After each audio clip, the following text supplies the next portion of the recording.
Okay, I'd like to call this the meeting. I'd like to call the meeting of the Town of Sewell's Point, regular commission meeting, August 11th, 2026 at 6 p.m. Please rise for the Pledge of Allegiance. I pledge Allegiance to the flag of the United States of America and to the republic for which it stands, one nation, under God, indivisible, with liberty and justice for all.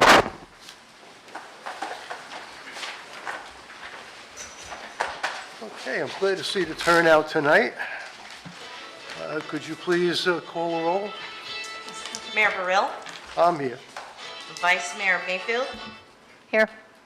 Commissioner Fender, I'm here too. Commissioner Kurzman, Yes. Commissioner Titicus. Here. We have a quorum. Okay. Okay, we have presentations and proclamations.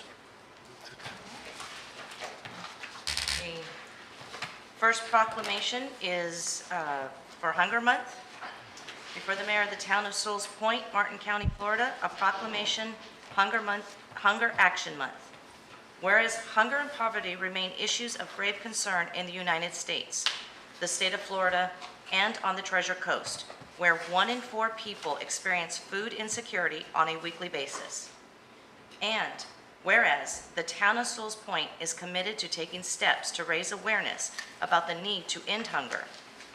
And whereas the town of Sewell's Point is committed to working with the Treasure Coast Food Bank in mobilizing people about the role and importance of food banks and other hunger relief organizations in addressing hunger, and bringing attention to the need to devote more resources and attention to hunger issues.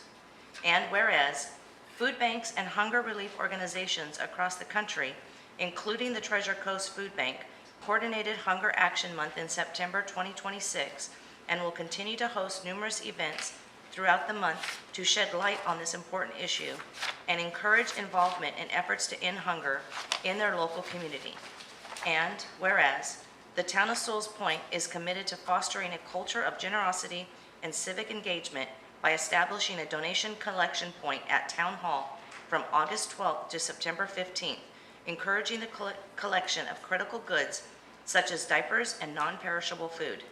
Now therefore, I, Vinnie Burrell, Mayor of the town of Sewell's Point, Florida, do hereby proclaim September 2026 as Hunger Action Month in Sewell's Point and calls this observance to the attention of our citizens, dated this 11th day of August 2026. And so we have Penny Sikunis here. So close.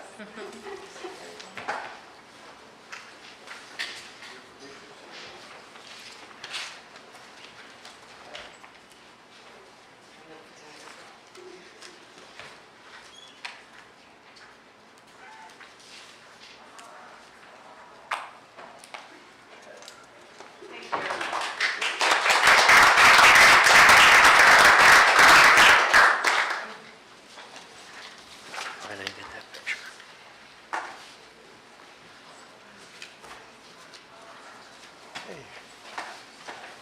And we have one more presentation, a proclamation. Yes. Okay.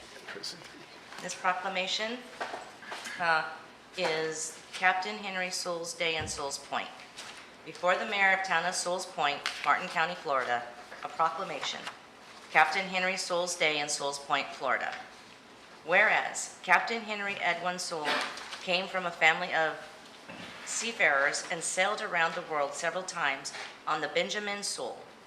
And whereas in 1889, Captain Sewell arrived on the peninsula to claim the Sewell's family portion of the Hanson Grant and establish the town's first post office on May 12, 1891, serving as postmaster until 1915. And whereas in 1892, Captain Sewell was among the local leaders involved in opening the St. Lucie Inlet and continued his efforts in getting the U.S. government to improve the depth of the access point for trades. And whereas Captain Sewell served as a Dade County Commissioner in 1893, representing Sewell's Point, and was a state representative in the Florida legislature from 1894 to 1895. And whereas, without the significant contributions of Captain Henry Sewall, the town of Sewell's Point may not have existed and become the flourishing exclusive enclave it is today. Now therefore, I, Vinnie Burrell, Mayor of the town of Sewell's Point, Florida, do hereby proclaim August 11th, 2026 as Captain Henry Sewell's Day in Sewell's Point, in honor of all his accomplishments, dated this 11th day of August 2026. And if we could have the individuals representing Sewell's Point, we have I think we have We have a Captain couple. Sewell himself Yes. is with us today. We have the rare privilege of having Captain Sewell with us. Welcome. And his lovely wife as well? Abby Sewell. And Henry. Abby and Henry. Ourselves from All Saints for the occasion. We're married in All Saints. Wow. Welcome. Terrific. We're so privileged.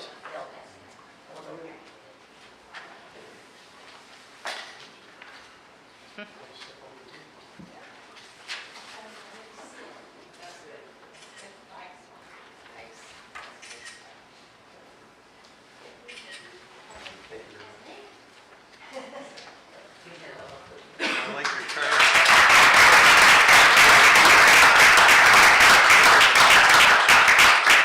And then we have for the nieces, were you guys accepting a week? Oh, I didn't. Yeah, that's what Get everybody involved.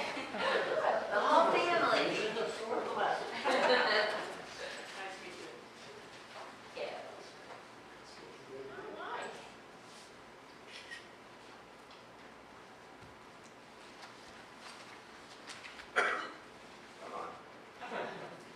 They're both grand nieces of Captain. Wow. There we go.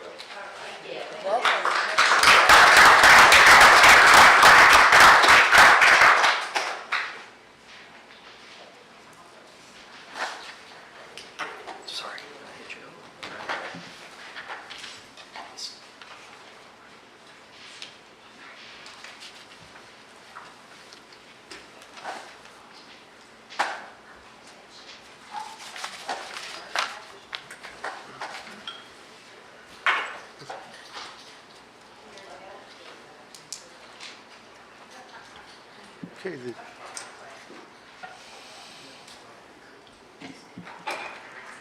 Okay, the next thing we have here is Jack Mitchell and the Solomon Group to give a presentation. Good evening, ladies and gentlemen. My name is Dr. Jack Mitchell, and I'm the CEO of the Solomon Group. And I had the privilege a short while ago of presenting to you a program that we have, a solution that we have for, I think, perhaps the most exciting communication tool possible. And first of all, Mayor Vinnie showed me page 11 in a document. That should not have been given out because it has to do with money and what the cost would be. If you have that on page 11 in your material, please do what I'm doing. Rip it up. One of the things that we discussed with town manager Bob Daniels was this, and also Mayor Vinnie, was this is a free program. There's no cost to the leadership team. There's no cost to any resident of Sewell's Point. So, and we have some exciting things for the audience who was not present. Our program, it's an app, and I'm going to have the person who is the CEO of the company that developed this app, and I'm going to ask him just to give a brief overview and add a couple of the features that are really exciting, and I think are going to just make this an amazing, I call it a tool, but an amazing instrument for everyone here at Sewell's Point and set you apart in the community. So I'll speak after my partner and friend. His name is Javier Inclán, and Javier's the CEO of the company that developed this program. Javier. Hello, good evening, and thank you for allowing us to be here today.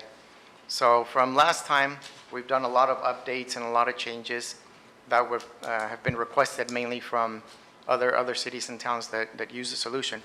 One of the things that I think it's very exciting for you to use is we've added the ability to do live video conferencing with transcribing and recording. So you can now do your video sessions and town halls through video, transcribe them. We're compliant with all the different regulations statewide. You can do those with individually, groups, or your entire town residents. We also allow for surveys. You can do surveys in real time, get all the information back in real time. And this allows you to move more proactively with any kind of enhancements that you wish to do to the town. In addition to that, we also have added the ability to do voting. So you can also do full resident voting, no matter where your residents are around the world. So one of the things that we look to and to understand and to help different towns and different local governments is there's a large growing population of elderly residents that many times it's very difficult for them to attend physically, to vote, to make their needs or what they would like to express heard. So the advantage of technology today is let's use it to the maximum level that we can. And one of those things is that a resident can be anywhere in the world and they can participate in a town hall meeting live. They can vote live. They can answer surveys live. So whether they are limited to being in their home or whether they are traveling, they can feel that they are really participating with their town. And this is a way that the town can also reach out to their residents at any time, at any moment, to let them know that they're being heard. In the sense of maintenance issues and repair issues, we're also now completely connected with the different services providers that the town may have on the 311 level. So when something is reported, let's say, for example, a pothole or a light post is out or a tree branch falls, all they have to do is take a picture. That picture with what we integrated with the 311 and the artificial intelligence will automatically in real time be routed to the right authority to go and repair it. The resident receives in real time what is happening, what is being done, and once the problem has been repaired. So the importance of this is not only the communication, but increasing also the safety and the response times to any kind of needs that your residents may have. I wanted to share this because these are enhancements that we believe are very valuable and can provide a wide range of additional functionalities. And all these things naturally are at no cost.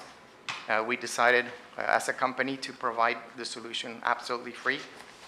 And we believe it's something that your residents will benefit from, but you will benefit as well. Everything follows all the different codes and regulations that are required by state. So everything is recorded, transcribed, everything can be downloaded. You can use it for audits at the end of the year to show all the enhancements that have been done, all the different issues that have been resolved. And this helps also, as a town hall, to be able to show the different enhancements and benefits that have been carried out throughout the year. And basically, it's helping to make life easier, not only for you, but for your residents as well. So, Great. all right, thank you for your time. Do you have any questions Yeah. about the technical aspects of the instrument itself? I could ask them. Go ahead. Mr. Fender? Just real quickly, Yes, sir. 2 questions. You said it's free to our residents, so I'm wondering how you make up the cost. I'm going to speak to Okay, that. and then secondly, do we have any kind of prototype or test facility?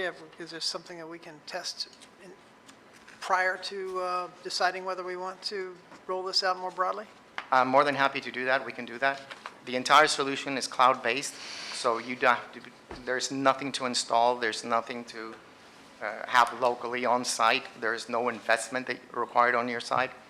As far as the city, I mean, the city, the town using it, the town manager and yourselves, it's simply downloading an app, and it's one app for you and the same app for the residents. The difference is, if you are resolving an issue or you're going to request a town hall meeting, you simply use the app as an administrator, and the app automatically changes to the administrator module. Understood. So yes, we Who's can. sponsoring this? Just a general presentation, or is there? Yeah. I brought it to. Oh, you brought it I forward. brought Okay. it, All right, thank you. originally, I brought it. Understood. Right. We thought Thank we'd you. bring it On the back. contrary. Any other questions? Mr. Titigus? Dr. Mitchell, how many towns do you have under contract? We have one other city that we're in serious discussion with, but this has been brought to us recently. It's Javier's main company has been in Central and South America, where it's actually effective in those countries. But here, this is a new and exciting kind of program for us. So It's, the last time that you were here, the app was more geared towards HOAs. And I was speaking with Javier earlier, he said that it's been retooled to handle cities. How many HOAs do you have under contract? again, right now, we don't have any. This is new. Okay, This is new, thank you. but exciting. Okay, Mr. Yeah. Bergman? I'm okay, Vinnie, thank you. Okay. That question was answered. Okay. We spent quite a bit of time with, and I want to thank Bob for the time he spent, and he asked a lot of wonderful questions, and kind of grilled us about the program and about the cost and so forth. What will happen is that my organization, Solomon Group, we will look for businesses here in the community that would support and advertise. There's a place for advertising on the instrument itself. And so I will work with Bob in terms of identifying the kind of businesses that we want. We're only going to deal with retail, commercial, and service businesses. The kind of, I simply won't, my own personal morals are such that there are certain companies I won't deal with. It has to be appropriate for the community. And again, I'm going to work with Bob in terms of identifying, and he has the final say. If he says, Dr. Jack, we've worked with that company before, they're not reputable, then that's not the deal. But every one of the businesses that we will go to, we're going to ask them to provide a special that they will give only to Sewell's Point members. So if they're a Sewell's Point resident and they just mention their Sewell's Point, they're going to get a special. And so everyone is going to be required to have a special that they will offer only to Sewell's Point. So I'm excited about, I've lived in the community for almost 25 years. I've been very involved in the Martin County, especially in Stewart. I've done a lot of executive coaching for just about all the managers in the city of Stewart. So I'm pretty well known, and I've been in the Chamber of Commerce of all 5 chambers in Martin County.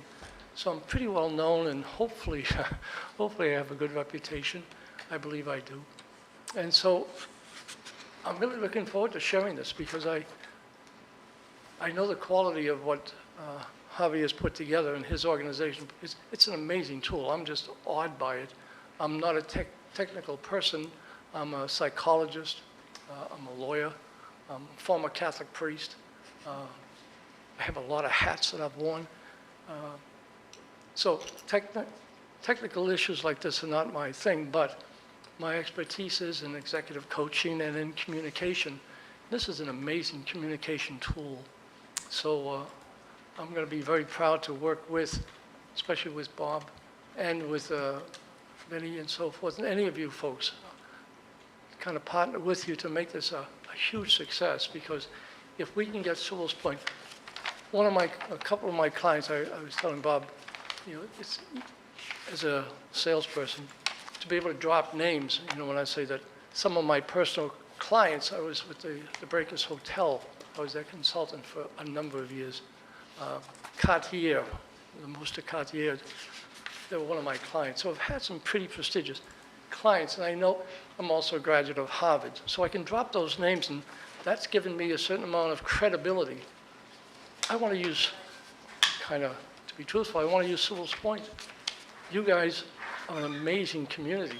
And if I can say, hey, listen, Sewell's Point is one of our clients, then again, selfishly, it really helps us. So I'm really committed to making this a real success with Sewell's Point, giving you, and we live here in the community, so we really want to be partner with you folks to make this something special, because it's going to benefit you because of the efficiencies that it has. You're going to be able to, if there's a storm or if there's a problem, you can contact every resident immediately, and they'll hear it, because it's all, we've talked to some other groups, and they said, well, we have it on Facebook. I said, yeah, but not everyone is going to be going to Facebook. This is, everyone has their cell phone with them. I suspect every one of you has your cell phone close by. So it's an immediate response that they're going to have, and you may save lives. I mean, you may save lives in terms of warning people about a problem.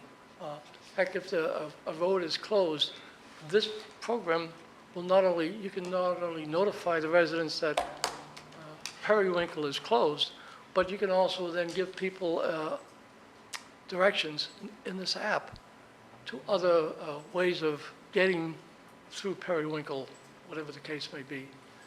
It's an amazing app.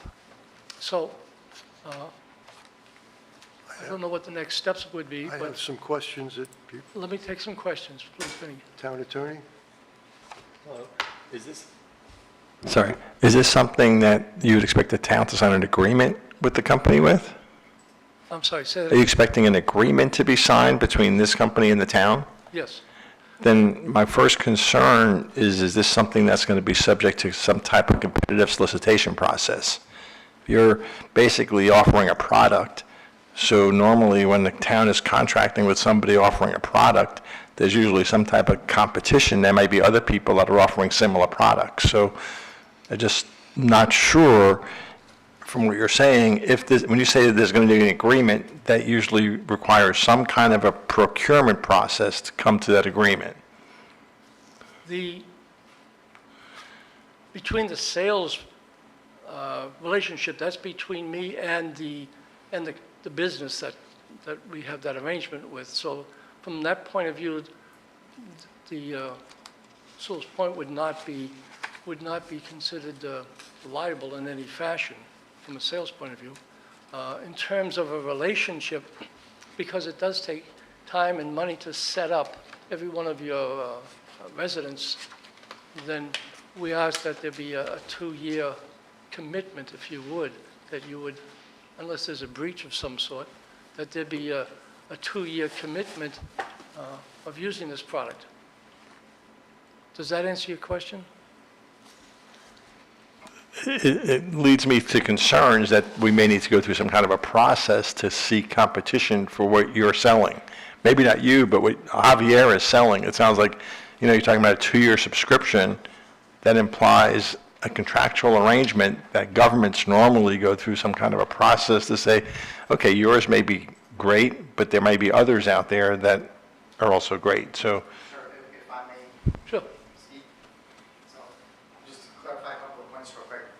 So the app in its infancy, because this is over 10 years old, it's been in over 14,000 schools, and we are in other countries. We are currently working nationwide in 2 countries in Central America. One is Costa Rica, the other one in El Salvador, to carry it out nationwide. The reason it started out just a simple app to report bullying. Then we saw all the different necessities that began to grow around. We did a research in many countries to see what was out there that was available to different cities, schools, residents. And what we found is that there's apps definitely that deal only with maintenance issues. There's apps that deal only with bullying, harassment, or abuse issues. There's apps that deal, so everything was very isolated. And the end users would have to adapt to the solutions that are in the market. So what I decided to do in the company was we spent the next almost 8 years developing a solution that would be whatever you want to use it for, you are the one that's in control. So if you want to use it only for reporting maintenance and one single maintenance issue, that's how the app will work. If you want to use it for reporting all other different instances or type of services, that's how it will work. You will not find, and I have no issue going, doing a public, as you say, to other kind of vendors. There isn't another solution like this. We are on the process right now for IP protection because of the way it works. It is very well tested. We do have one HOA already now. It's called Norfolk, and I can show you it working after. Are there any governments in the state of Florida that have signed the contract with you yet? No, because we just started to come Okay. into the U.S. So this was originally developed in Mexico with resources in Mexico and resources here in Florida. And we're just now starting to launch here in Florida. This version, again, the previous version we do have in different schools and in different areas with the infant version that was developed. On the topic that you mentioned of doing a contract, we're offering for free. All we ask is if the town is willing to support the fact that we would install it, we provide everything that's required, and just have the commitment to allow us to go to the different businesses in the surrounding areas and say, hey, the residents are using this, it is being supported in the sense that they're allowing us to provide it by the town of Sewell's Point. And with that, we can find the funding that's required for you to benefit and the residents to benefit from it. So I don't know if that, under those instances, it's something that requires a full legal contractual relationship, or it's only something that's supported, and therefore we're allowed to distribute it and offer it. Residents download it from the app or the Android store. There's nothing that we need to go and knock on their door. It's all automatic. With the town, it's the same. You simply download the app. And as far as Mr. Robert Daniels, it's just an URL. In that URL, you put a user and a password and yourselves, and you're automatically into the system. So there is no physical hardware, software investment of any kind, and everything can be obviously stopped whenever you dictate that you no longer feel like you want to support it. And yes, we can do a test scenario of a couple of individuals or licenses, however you deem necessary, for your peace of mind. Thank you. Yes, sir. Commissioner Mayfield. Vice Yeah, Mayor. just a quick question. I think the conversation's kind of answered it, but I was sitting here thinking, so like I could go into the Apple store right now and download it if I wanted to, and all the residents there. That is And correct. But then you said something about getting people set up, so then I was like, oh, is it something more? Or are you talking about trying to educate people? It was a confusion of the wording. Okay. So when we speak setup, is more of, in this instance would be, let's call it training or Okay. explaining to Mr. Daniels how to use it. Okay. To each of you or whoever is going to handle different parts. Okay. Because the app, are you familiar with the term white label? Nope. Okay. White label is when a company or a person buys something and you put your name on it as if it was yours. So whoever built it or created it, their name will no longer appear. Okay.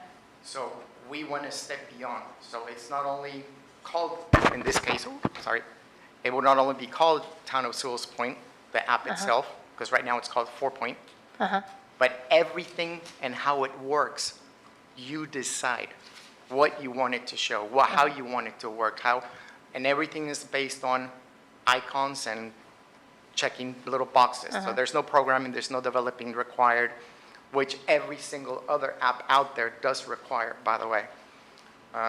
So So the residents would just like download it and know what to do just intuitively and how other apps are, but like the Not town only- manager and the commissioners would have a different kind of login? Is that what you're saying? yes, Okay. that is correct. Not only that, but I mean, I'm happy to show you, have time later, because I have the app working.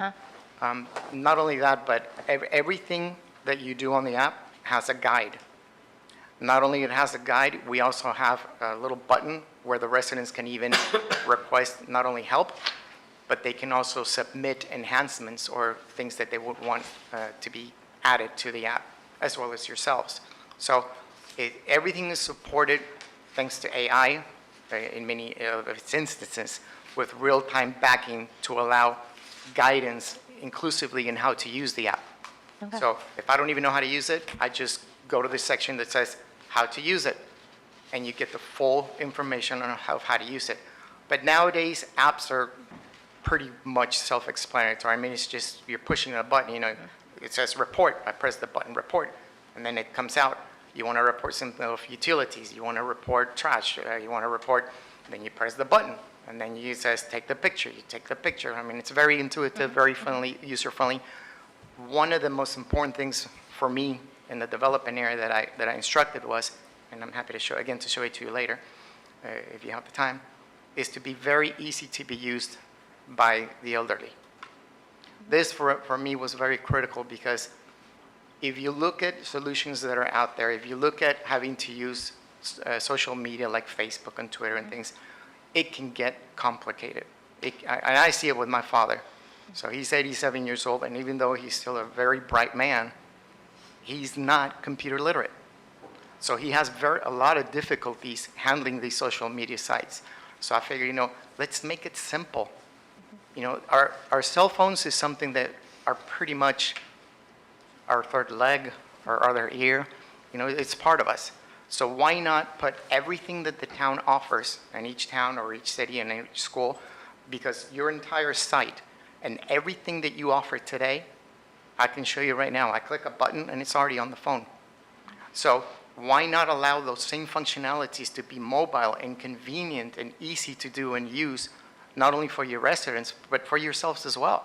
If you want to know how many times the trash has been missed, how many light bulbs have been changed in the street, how many whatever of you need, you hit a button and you know automatically.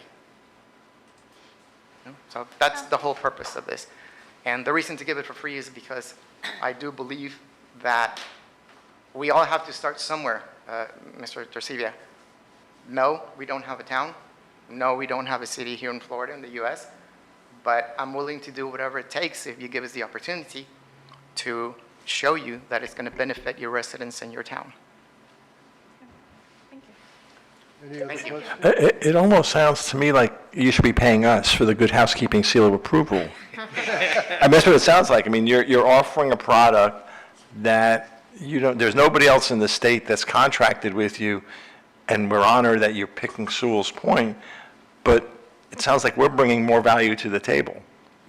Well, you definitely are. You bring in value. But you get it a lot of value. I mean, Your residents are going to love this, and they will love all of you folks. No one else has this. You are But- going to be the first ones. Your residents are going to love it. So we're doing as much for you as you're doing for us. If I'll just say two things on that. You are correct. I do understand that.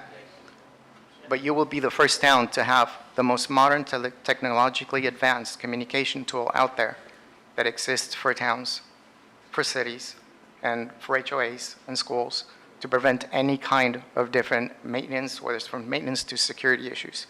You would be the first. You are making that mark. On the other end, if you want, as a town, to take over the entire advertisement portal, you can benefit from all that income. You pay us the simple fees per user, and you're going to get 10 times that for advertisement.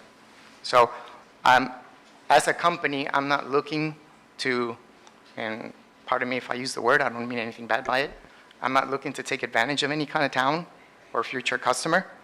I just want to provide benefits. And I thought the easiest way is to provide it for free, and we take over the heavy cost of finding a way to get it paid to us, not to you or through you. Thank you for those questions. Yeah, Thank you. everything helps. Okay, well, do we have a consensus to look into this a little bit further, or is there any interest? I mean, I'm curious Do we need to because put we out have, an RFP? Do we have to? I think we would need maybe a discussion amongst ourselves, not a presentation.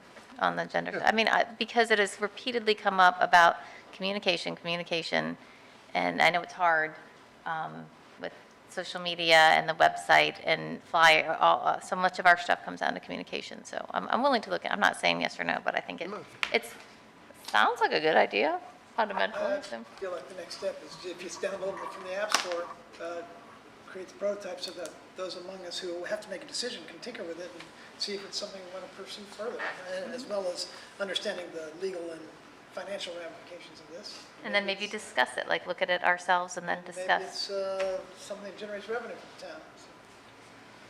Mr. Titigus. Well, I mean, I'm a proponent of technology, but I would also like to see comparisons. I mean, we keep getting emails from an organization that has a similar app in place in several governments around the state of Florida, municipalities around the state of Florida. Don't know anything about it, never listened to them. They've offered to come and make a presentation. So, you know, I'd like to see, What's the name of that app? it's .gov something or other right now. Yeah. Government.com, I think, or Right. I mean, I mentioned this to Mr. Daniels a while back and gave him a copy of the email. I mean, you get the emails on your town. I researched it, and the agency that I knew had utilized it discontinued using it. Worth looking into.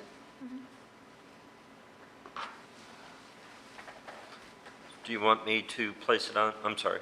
Well, I'm just trying to get a consensus on whether, I like Frank Kurzman. Bender's idea. Oh, sorry. Yeah. I'm sorry. That's all right. Yeah, I feel we can never have enough communication. That's one of the things that some people say we try our hardest, we're doing everything we can to communicate, but it's another way to communicate for especially a younger generation, which is moving into the town. I think it's something worth looking into a little bit deeper. And this is pretty much the same as the software. If you go to, like, if you're familiar with Pipedrive or CRM or something like that, where multiple users are on it, so that in a company, you could communicate with all the employees through this type of, so it'd be the same Yes. thing. You put one notice out, and I know we use it where I am in my company, and it works well. Everybody could see the same notes, everything that relates to the work. We coordinate with each other, but it's a similar thing, except it's in a bigger scale, I guess, which would be That is correct. government.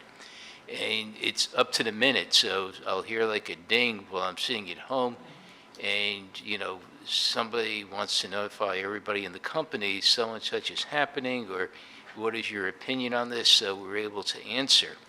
And because, like they said, everybody has their cell phone within usually 5 feet, or, you know, a lady will have it in the pocketbook, but everybody's near their cell phone, except when we're in these meetings, in most cases. And one of the things that is impressive about Fort Point is that you could send a message to everyone immediately that there's a fire someplace, or there's something good happening. There's going to be a parade or whatever. Or you can send it to one person, or you can send it to a group of people. So it's, the tool is just that flexible. And again, as Javier said, you can decide when you want to send something out, when you don't want to send something out, what you want reported. One of the icons is of an alligator. Well, if you don't have alligators here, then don't put that on the app. But there are some communities that have alligators in their golf course. And so they would want to have that there so that if they're playing golf and they see an alligator, they just take a picture of it and it goes to the appropriate department that will handle alligators. I think ours are the University of Florida Gators. But For Mr. Kurzman, it's important that you mention that. One of the things that we've been able to do in Central America is they eliminated any kind of paper trails in the sense of sending out to the residents. And everything is real time. So I think the most important thing that I can stress is that you are communicating in real time with a single resident, with a group of residents, with every resident, amongst you, all of you, one of you, two of you. You can establish inclusively and I think this is very, very interesting. In the case of schools, for example, and I don't know if it happens with government, if a teacher wants to have a meeting with a parent, they can, and the parent can't come to the school. So everything's recorded live, it's transcribed, and it cannot be erased, deleted, or modified. But in addition, the solution will not allow the teacher to have the meeting with the parent unless there's another faculty teacher present in that same live conference. So that prevents, hearsay, she said, I said, whatever said. You can establish those kind of rules as well. So you can tell the app, if one commissioner needs to have an urgent meeting, well, sorry, you have to have at least 2 commissioners in that meeting to be able to have a live video conference with the resident. But all these things are 100% flexible. You decide how you want to use it, how many you want to use, how you want to put it. In regards to the alligator comment, one of the things that we're doing right now is we're implementing where the only thing any resident would have to do is simply take the picture. The tool will already know whether it's an alligator, whether it's a fallen tree, whatever it is, it will know it already. It will send the information to the right department immediately, and that department will receive the information not only of the pothole, for example, but it will tell them the size of the pothole, the depth of the pothole, and what is required to fix that pothole, the tools. So this is the future. It's the future to make your life easier and the life safer for the residents and easier as well. But you have in control, full control, in every sense of the word, of what you want to offer, how you want to offer it, and in what phases you want to offer it. We have a very small town, uses one single reporting incident of one thing, and that's all they do. They don't do more because they don't have more resources. And that one thing, believe it or not, is that the citizens report when the trash truck comes by and doesn't pick up their trash, because it's a service that's provided by a third party, not by this municipality. And what was happening is the municipality was paying this third party every month, as the contract was specified, but they were not doing the job correctly. So through this solution, what is happening now is the third party receives a real-time email with the information and the video or the recording, whatever the resident took. The municipality receives the same thing in real time. So now the municipality took on this third-party provider and said, look, here's the proof. You haven't been doing the work that you should have, so we're releasing you from the contract. So it's tools to help you become also more efficient. They are tools to help you defend yourselves against third-party service providers that are not doing their job correctly. But it's not the resident says this, the resident said that. No. You're also empowering the residents to have a voice, to have the ability to record, to take pictures, and have the proof that will give them and yourselves to be able to really make the entire chain more efficient in every way. Can we just call in the town manager? I just want to let you all know, one of the issues that I brought up with our guest is the public records laws, and it's nice to have everything electronic, but we can't. We have to have a record of everything that we do and the conversations we have. And so, that's something that we would have to work out, and obviously we can't have 2 commissioners meeting with somebody online together, whether it's in person or what have you. So, there are some things that we have to be careful of. If the commission would like, I can have this placed on an agenda, when we have our meetings in September. And if you want to discuss it further and have time to go through the app and look at what you want to look at, and Mr. Torcivia can explain any other issues that he has on the legal side. Well, one concern I have is that if this is subject to a solicitation, the deeper you get into it, if there's competition, the more you potentially disqualify yourself. So I want you to be aware of that. Because if this is something that this town is supposed to go out for bids for, and you have now made 2 pitches, 2 presentations, you start getting onto thin ice where a competitor could say, unfair advantage. Why now are you competing? These folks are ready. Now, you've given us an idea, but I'm just cautioning, I wouldn't get much deeper into it until the towns decide, do they want something like this? And if they want something like this, then what does a solicitation look like? Because I'm hearing from, Commissioner Kurzman that there's something, I'm not a tech person at all, like pipeline that sounds similar. I know Commissioner Kurzman and Commissioner Fender, he's much more techy than I am, but, this sounds like something that there may be other similar products. And so that's my concern for you, because you've taken your good time and come and explained it and made a presentation.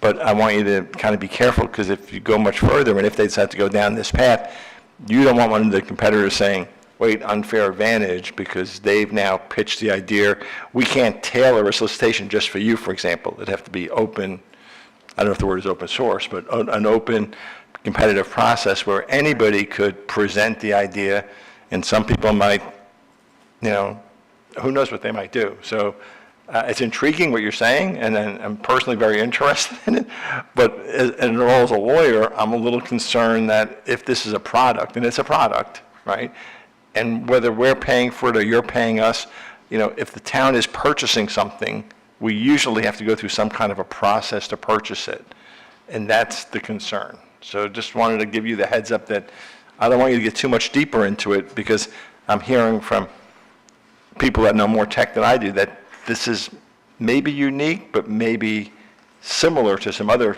groups that might want a proposal. The town is paying for it, they're not purchasing anything. No, this is free. So This is free, so I'm completely. But I always have a hard time with there's no free lunch. So let Say me it's let me free. explain.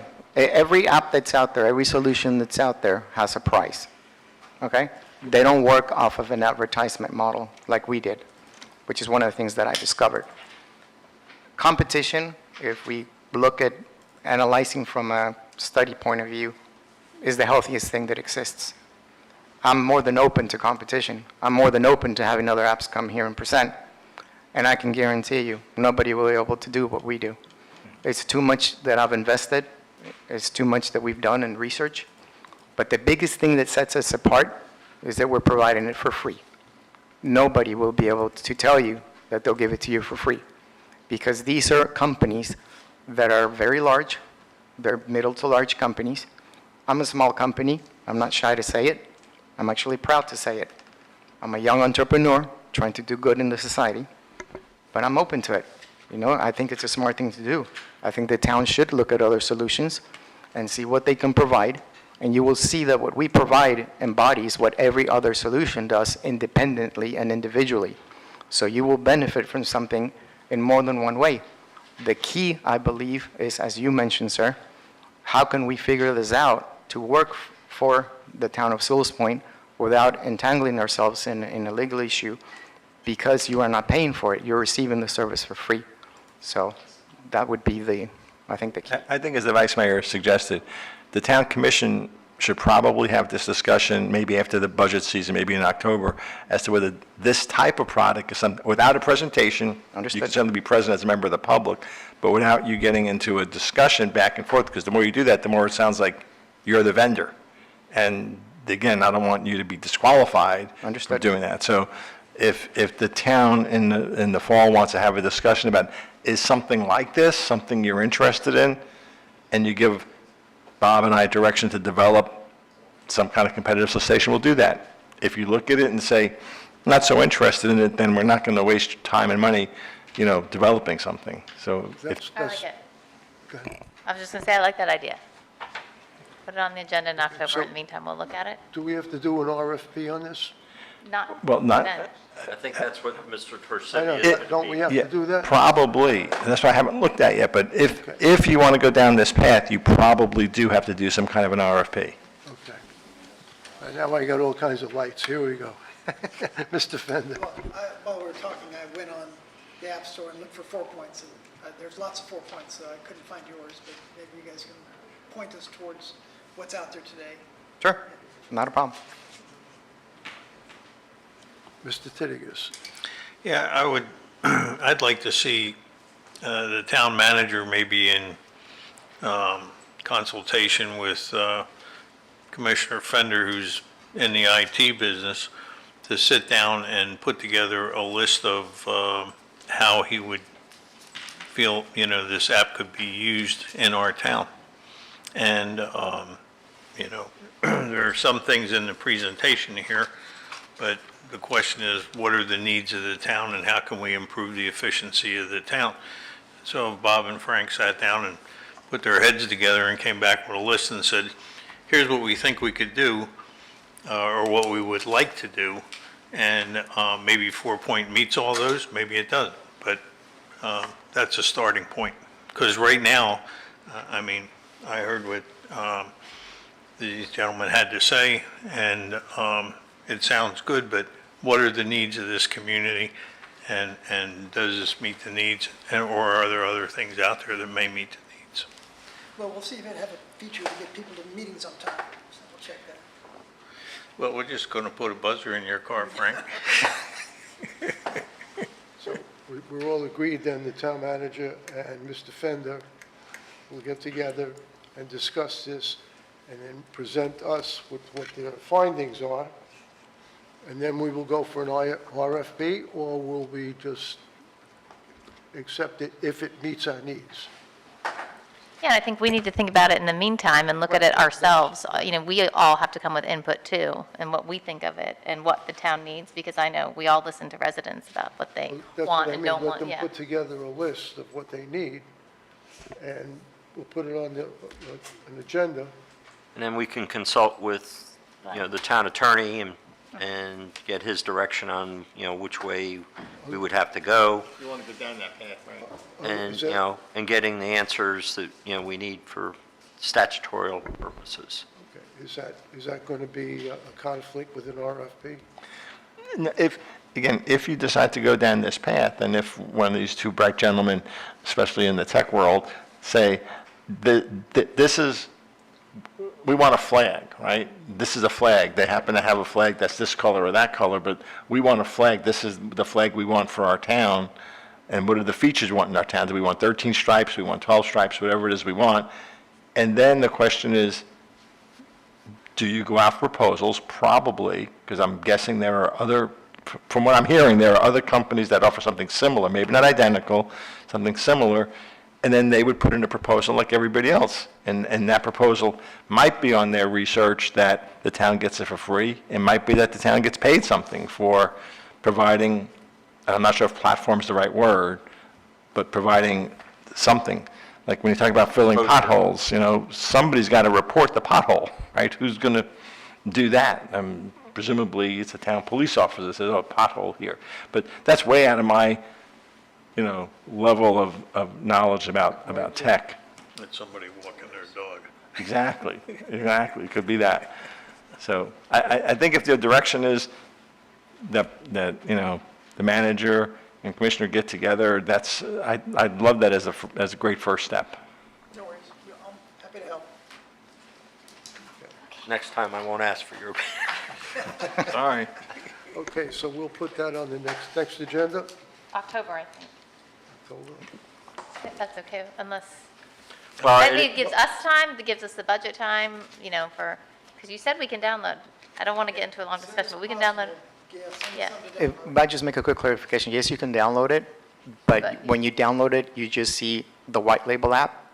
In order to see all the functionality, you have to have an administrator sends you the QR Okay. with what the administrator, in this case, would be Mr. Daniels, what, for example, how he set up the app that they want, how he wants it to work, or how the town wants it to work. So then it populates to you with all the functionality.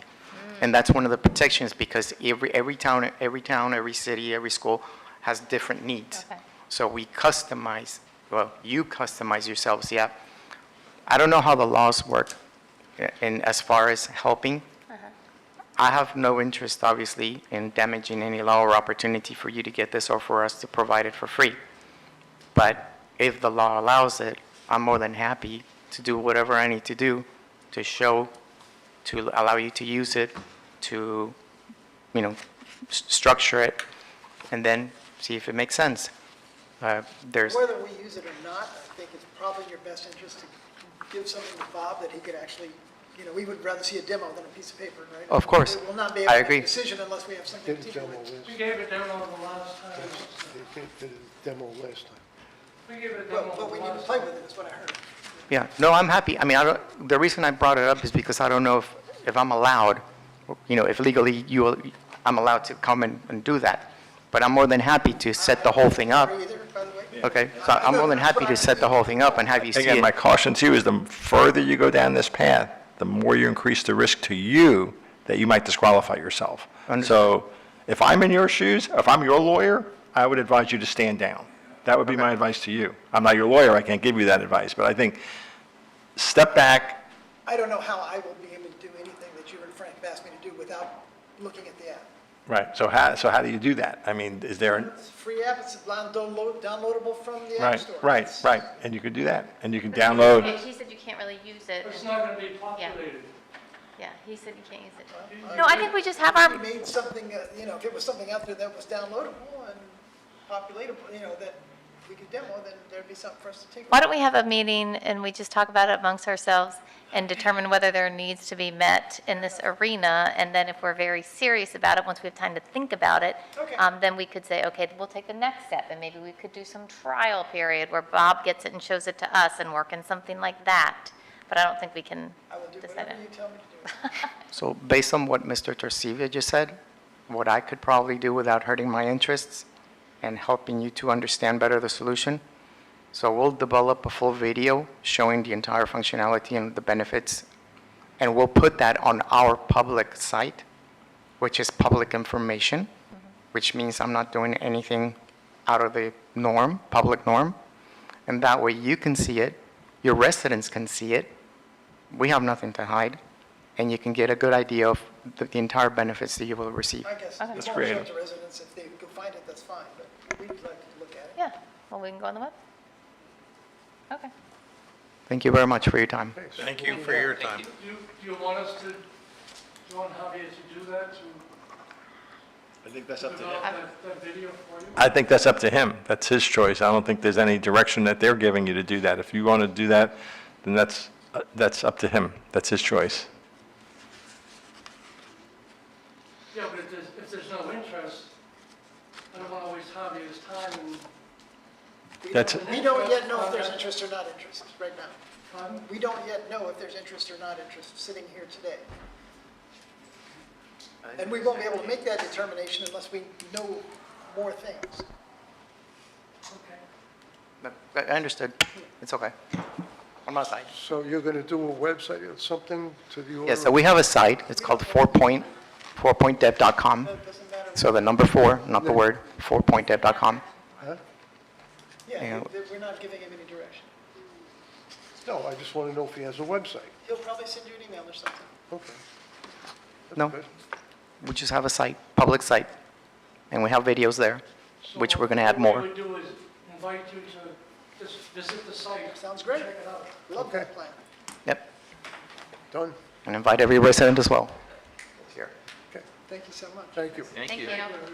Thanks. Are there any public comments that, non-agenda items? Seeing none. Any additions or deletions to the agenda? Move for approval. Second, Okay. Action items. We need approval of the consent agenda? Hold on, we need to do the roll call for the approval of the agenda. Oh, I'm sorry. Vice Mayor Mayfield, Yes. Commissioner Pinder, yes. Commissioner Kurzman, Yes. Commissioner Titicus, Yes. Mayor Burrell. Yes, Motion passes. okay. Approval of the consent agenda? I'll make a motion to approve the consent agenda. I'll second, We have a motion, we have a second. Commissioner Pinder, yes. Commissioner Kurzman, Yes. Commissioner Titicus, Yes. Vice Mayor Mayfield, Yes. Mayor Burrell. Yes. Motion passes. Okay, under new business, budget workshop follow-up, town manager and finance director.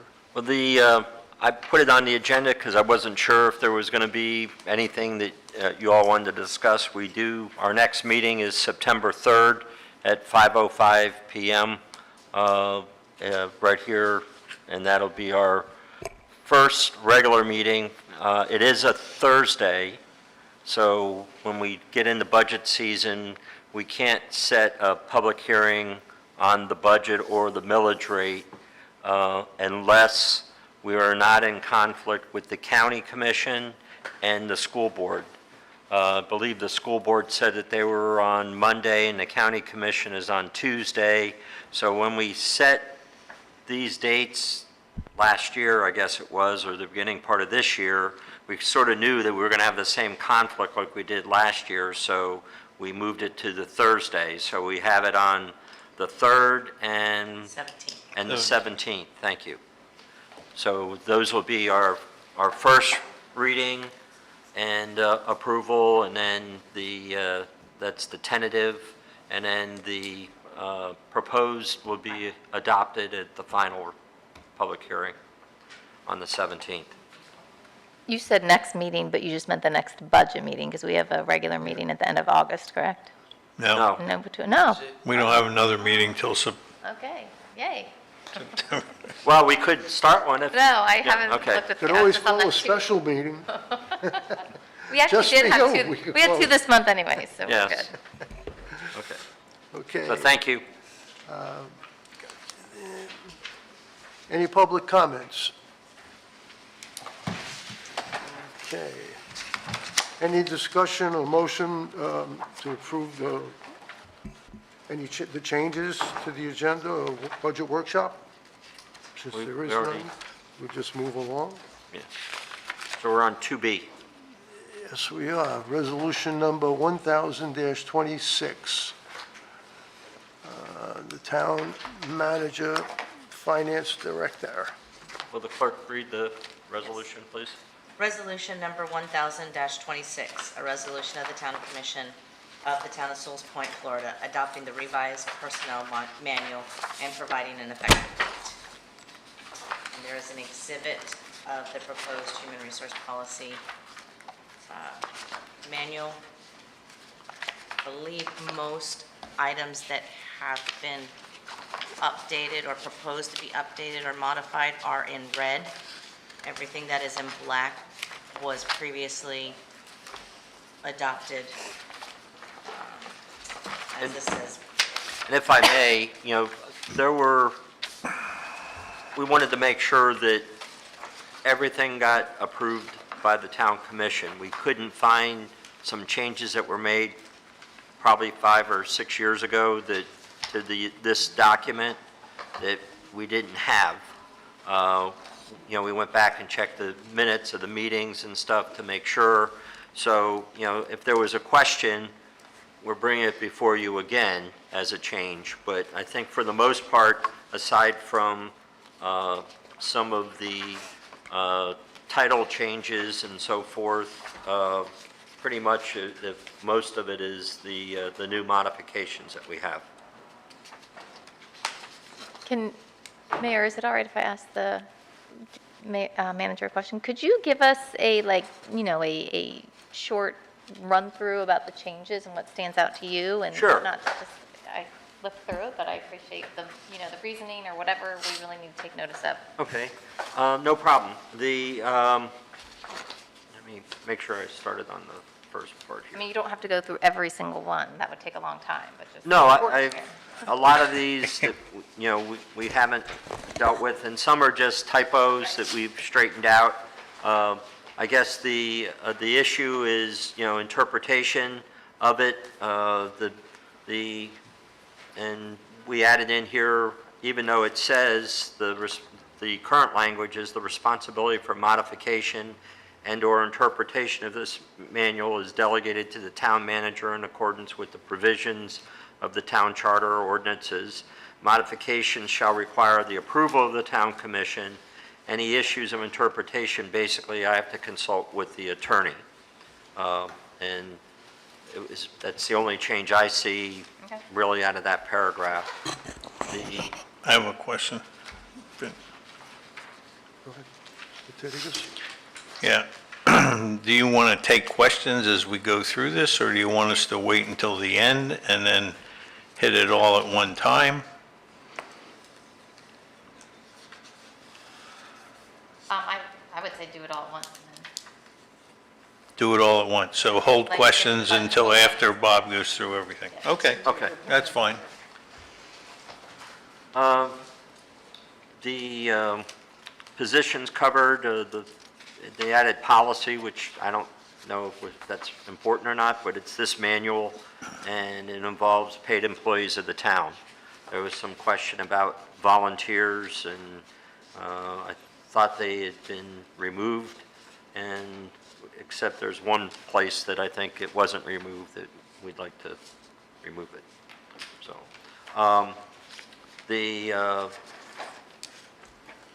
basically, we have, throughout this document, we've had supervisors in there, and really our supervisors, because they're so small, are department directors, really, for the most part, and until you get to the police department, which is, they have their own internal rules that they do, and then they have their collective bargaining agreement.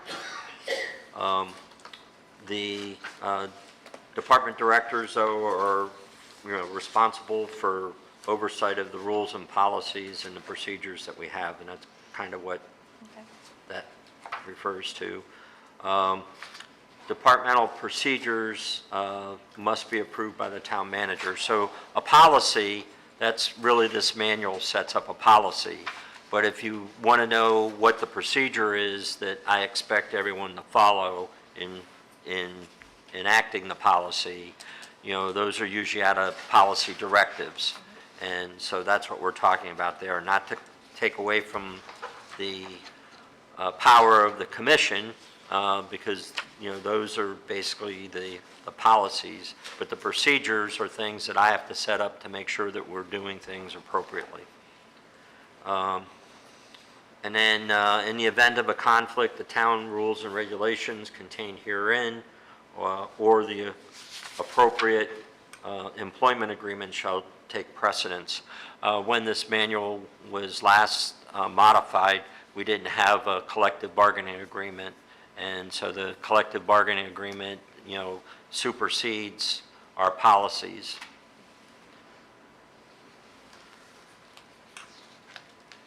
And position control, I think employees hired, again, there's no volunteers in here. And we go through the budget within the department fund, types of appointments. This dealt with the ability of putting employees back on probation as maybe either a training problem or a disciplinary issue. And I'll be honest with you, I've heard, from different commissioners of, a year maybe being too long. So I bring that up to you, that's in here. It's modifying that we could put somebody on a probation back to a year. So whatever the commission would like to do.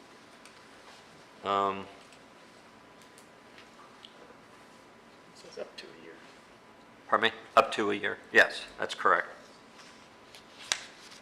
And then it's our policy of not rehiring somebody unless it's approved by the manager.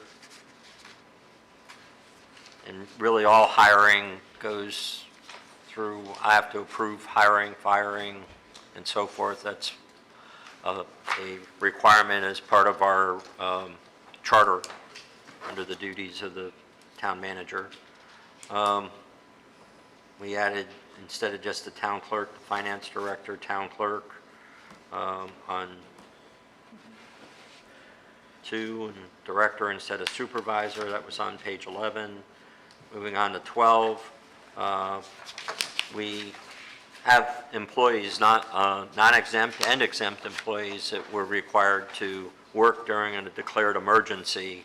Most likely it's going to be a hurricane, unless we had a tornado event or something along those lines in our town. And the pay for those individuals is time and a half.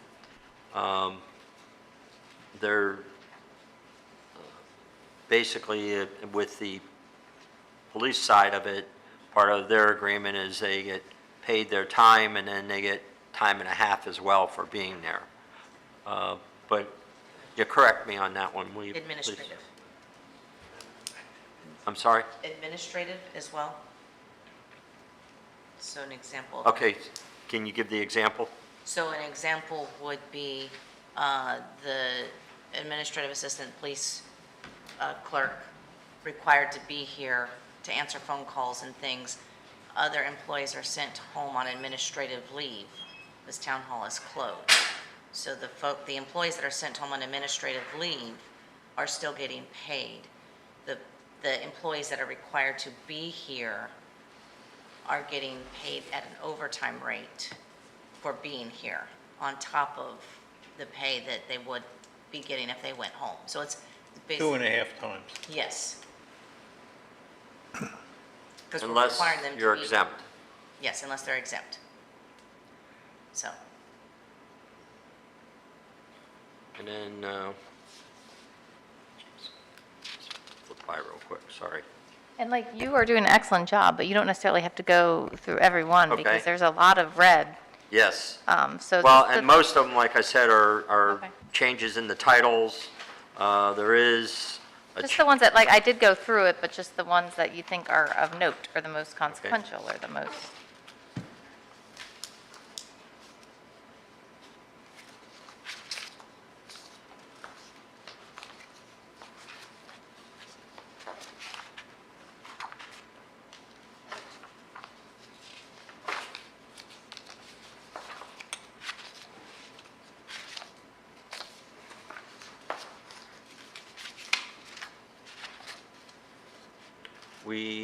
We did add that, you have to use a seatbelt in the vehicle, which we didn't have in our policy before. I like that.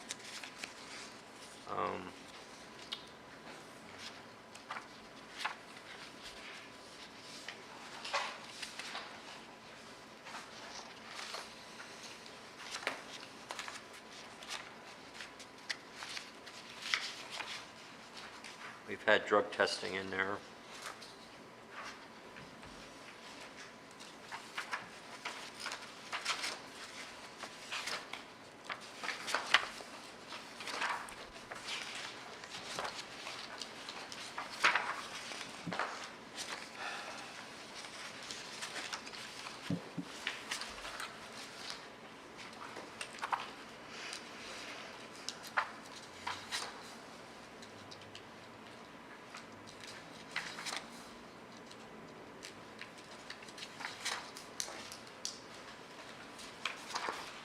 I think 4 is the one that I had referred to where it had mentioned volunteer. This is on page 48. Number 4, conduct becoming an employee or representative or volunteer of the town. So we struck volunteer. It's not on this copy though, but What do you mean it's not on this copy? this copy Oh. still has volunteer on it. But as I mentioned before, we're just addressing paid employees on this, Oh, so it's an okay. error. Okay. So that won't be there, the volunteer of the town? won't be there, Correct.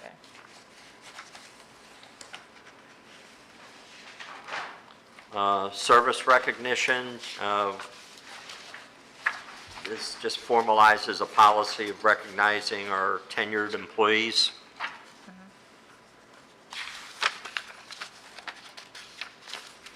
And I'm missing, what was the vacation leave and sick? so vacation leave. I wanted to The- go walk through that. The one thing that we are proposing is on page 60, it's page 62 of the packet, page 9, Okay. Figures. yeah,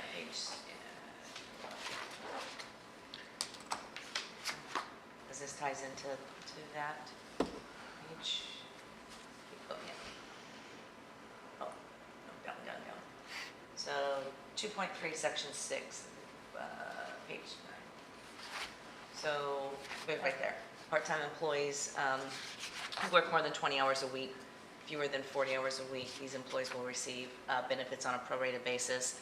This ties to the section under sick leave holidays and vacation time.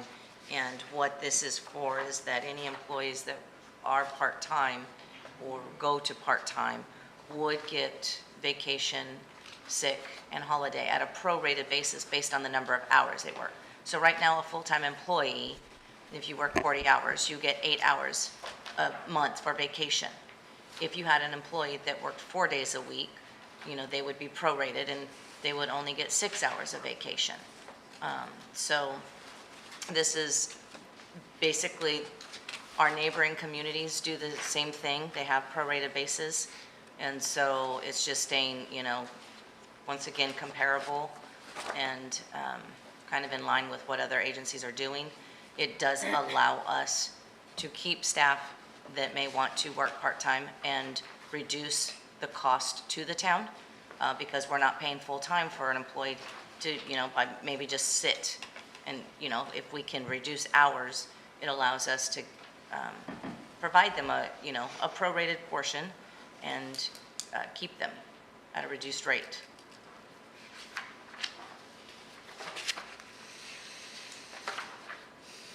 Okay, and page 19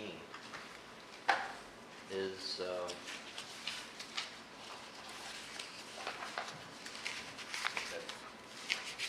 starts it, if I recall.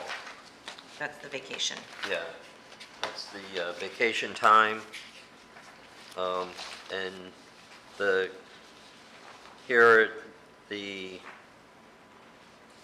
now 360 is in blue. Is yours in red, Mariah? Mine is actually in blue. Okay, so that means it's old language? So, yes, I believe that was old language. That is something that I guess, has been back and forth.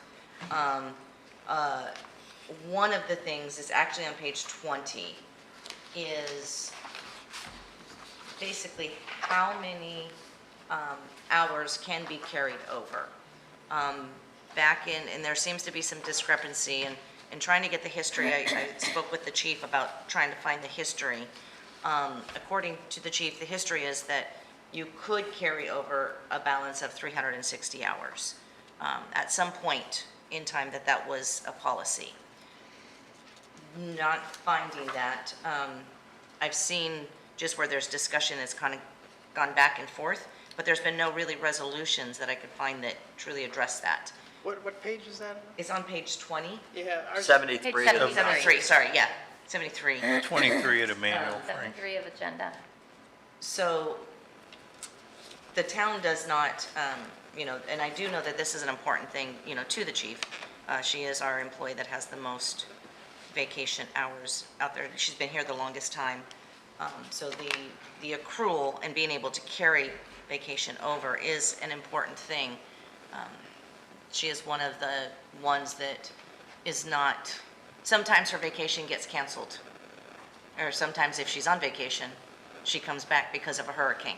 And so, and stuff. So that is one of those that I think we have, 160 hours, but I think the recommendation would be allow 240 hours to be carried forward and then not to exceed a balance of 360 hours.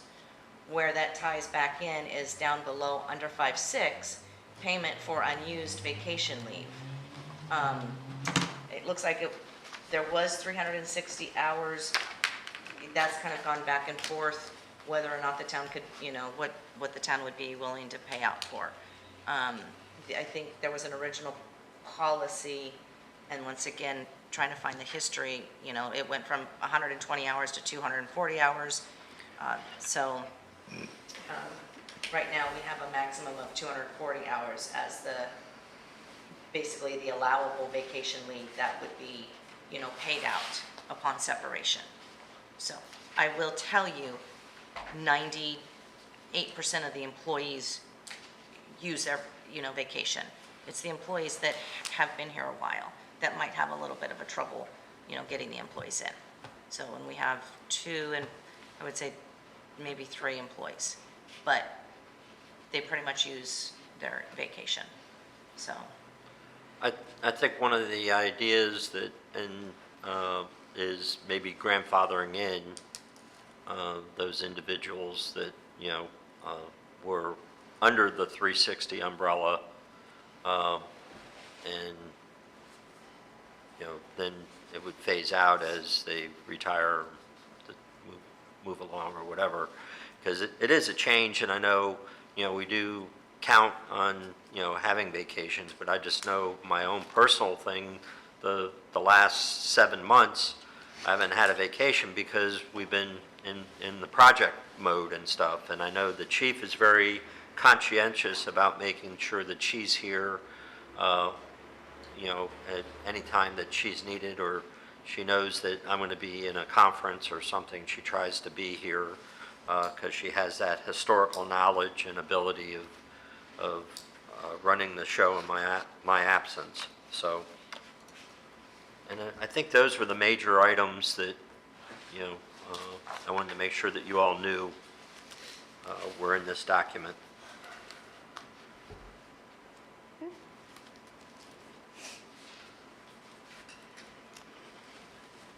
I just have, okay, Mr. Titigus. Question in terms of how you want to handle this, because I've gone through this, I have a number of comments, and so do you want the comments? Do you want to vote on each individual comment? Do you want to, want me to go through everything? Just go through, you want to vote, we'll take a consensus on each one. But let me get to the rest of these lights first. Mr. Fender. Yeah, I'm going to cancel mine. Okay. Vice Mayor. I was just going to say that I like your idea of grandfathering, talking about the unused vacation leave, grandfathering the people that are in and then moving to 240. I thought that was a good idea. I didn't come up with that. Okay, Mr. Titigus. Okay, if you go to page 7, it says, "Any issues of interpretation will be completed by the town manager after consultation with the town attorney." And my point is that the policy manual was approved by the commission, and the interpretation is in the purview of the commission. And I think this is consistent with the Supreme Court Chevron case, if I'm not incorrect there, Mr. Torcivia. That's an interesting case, Chevron. This is really... It's your policy, so if your policy is that you want interpretations to be left to the manager, you can certainly do that. Well, I'm suggesting that the interpretation should be handled by the commission, since it's the commission approves the policy. Well, I have a similar thought, okay? I think it should be the town attorney and the commission attorney. Because if there is a separation, if at one point in time we get a town attorney, and then we have a commission attorney, the commission attorney speaks for us. I don't think it's a big deal. Yeah, so, I mean, throughout here, you're always running into this dilemma, because the charter talks about, the manager being the person who really runs with the employees, right? You're the policymaker, he's the implementer. And so this particular one is a great question, because you're now interpreting your policy, but as it applies to usually a particular situation. So the slippery slope that I worry about, and you've heard me use that expression before, is, every time the manager is interpreting a policy, is he bringing it to the commission? Are you going to have commission meeting after commission meeting on every interpretation of the policy? That's up to you. If that's the path you want to go down, that's your choice. But again, it's dragging you closer into the manager's role, and where does that? There's not a real bright line, right? He's managing the employees. He's making decisions on the employees. If he interprets the policy to say that it's 621 and not 622, and an employee doesn't think so, does he just bring things to you when there's a dispute, or every time? Because you probably interpret a policy, I'm guessing, dozens of times during a year, right? You're looking at a document and something comes up, and there's got to be some interpretation. And what level? Is it a big interpretation? A little interpretation? I mean, it says that modifications shall require the approval of the town commission. And any issues of interpretation will be completed by the town manager after consulting with the town attorney and the commission attorney. That's it, for me. I don't know if somebody else wants something else. I don't think it's a big deal. If there's a change, it just makes a phone call. You know, but it gives us a little say in it. So not at a public meeting, you're saying not at a public meeting, not a commission meeting? Right. Okay. It's just that if it's something that's very important, then it should be brought to our attention by the commission's attorney. So Vinnie, you're saying you like it the way it is? Well, I'm just adding commission's attorney, that's all. Well, the town and commission attorney at the same, Right now it is, yeah. but that could change. Okay, we could get a town attorney for one instance and still have a commission attorney for another instance. I understand you like that, but I'm not sure I fully understand it at this point, so I'm not ready to change the policy manual because of that. I feel like we need to. Oh, I'm not changing the Oh, I policy. thought you wanted to add. No, I like it the way it is written. in the red or outside of the red? I'm saying basically get rid of the red. I think that red, I mean, it already says, the way it's originally written, the responsibility for modification and/or interpretation of this manual is delegated to the town manager in Right. accordance with the provisions of the town charter and town ordinances. So it's already to him. I see that red part is just saying that when it comes to interpretation, he will consult with the lawyer. So that's the added part. And I think that sounds sound and logical because that's what lawyers do, is interpret. So, He's going to do that anyway, but any modifications to this manual are the purview of the commission. yeah, that's because what we're- it says, right? Right, I'm saying just leave that in there. I mean, the second part, to me, is, and there's a lot of things in this manual that are, I think, redundant and not necessary, but that's, So what are you saying? You want to take it out? I thought you said you wanted issues of interpretation to come to the town commission. I thought, it does say that now, in terms of no, it doesn't. any modifications of the manual are going to require approval by this Right. commission. But I thought you said you wanted the interpretations to come to the commission too. Well, So to, can I offer Yep. just a clarification for speed, because there's a lot of these? Yeah. If you have a recommendation, I think the recommendation would be a wording recommendation, and so to cut this short, you would say, my recommendation is we cut this line. And Yep. just so that we can scratch it and decide, if we decide after we've made all the changes, whether we want to scratch it or not, then you can have a long discussion about it. Otherwise, we're going to Be here till for midnight. 5 hours. Yeah. I mean, I'm happy to hear your input. I would just like to hear you say. Scratch that line. That's what I want to hear you say. here you go, Frank. Scratch that line. Okay, so we understand what your input is, that's great. Is there a consensus on that or Do we not? have to vote at each one as we go, or can we just go through all your issues on the overall? Okay. There's maybe some we don't need to hash I don't out. agree with it, but That's fine, well, you should not agree, but you agree after we get all this input in, if that's all right. Is that okay? then I'm going to have to go, I don't know how many he's got. Well, My you gotta mind make might be notes as- pressure right now. Well, I have 3 pages there are worth gonna of be comments, some that are so, probably more important to you than I don't others. even have that as a red line, I have it as a blue And in line. fact, since you have some, there's a little consistency. I have it as a blue. Oh, I okay. have my thing All there. right. Okay, so that's. I just want to that's try to that move one. through this without, because we spent 15 minutes on just this one sentence. No, I agree. That's why I'm saying get a consensus and be done with the, otherwise we got to go back. So you want to cross that out? Is that what you're saying? I don't want to. I like it the way it's written.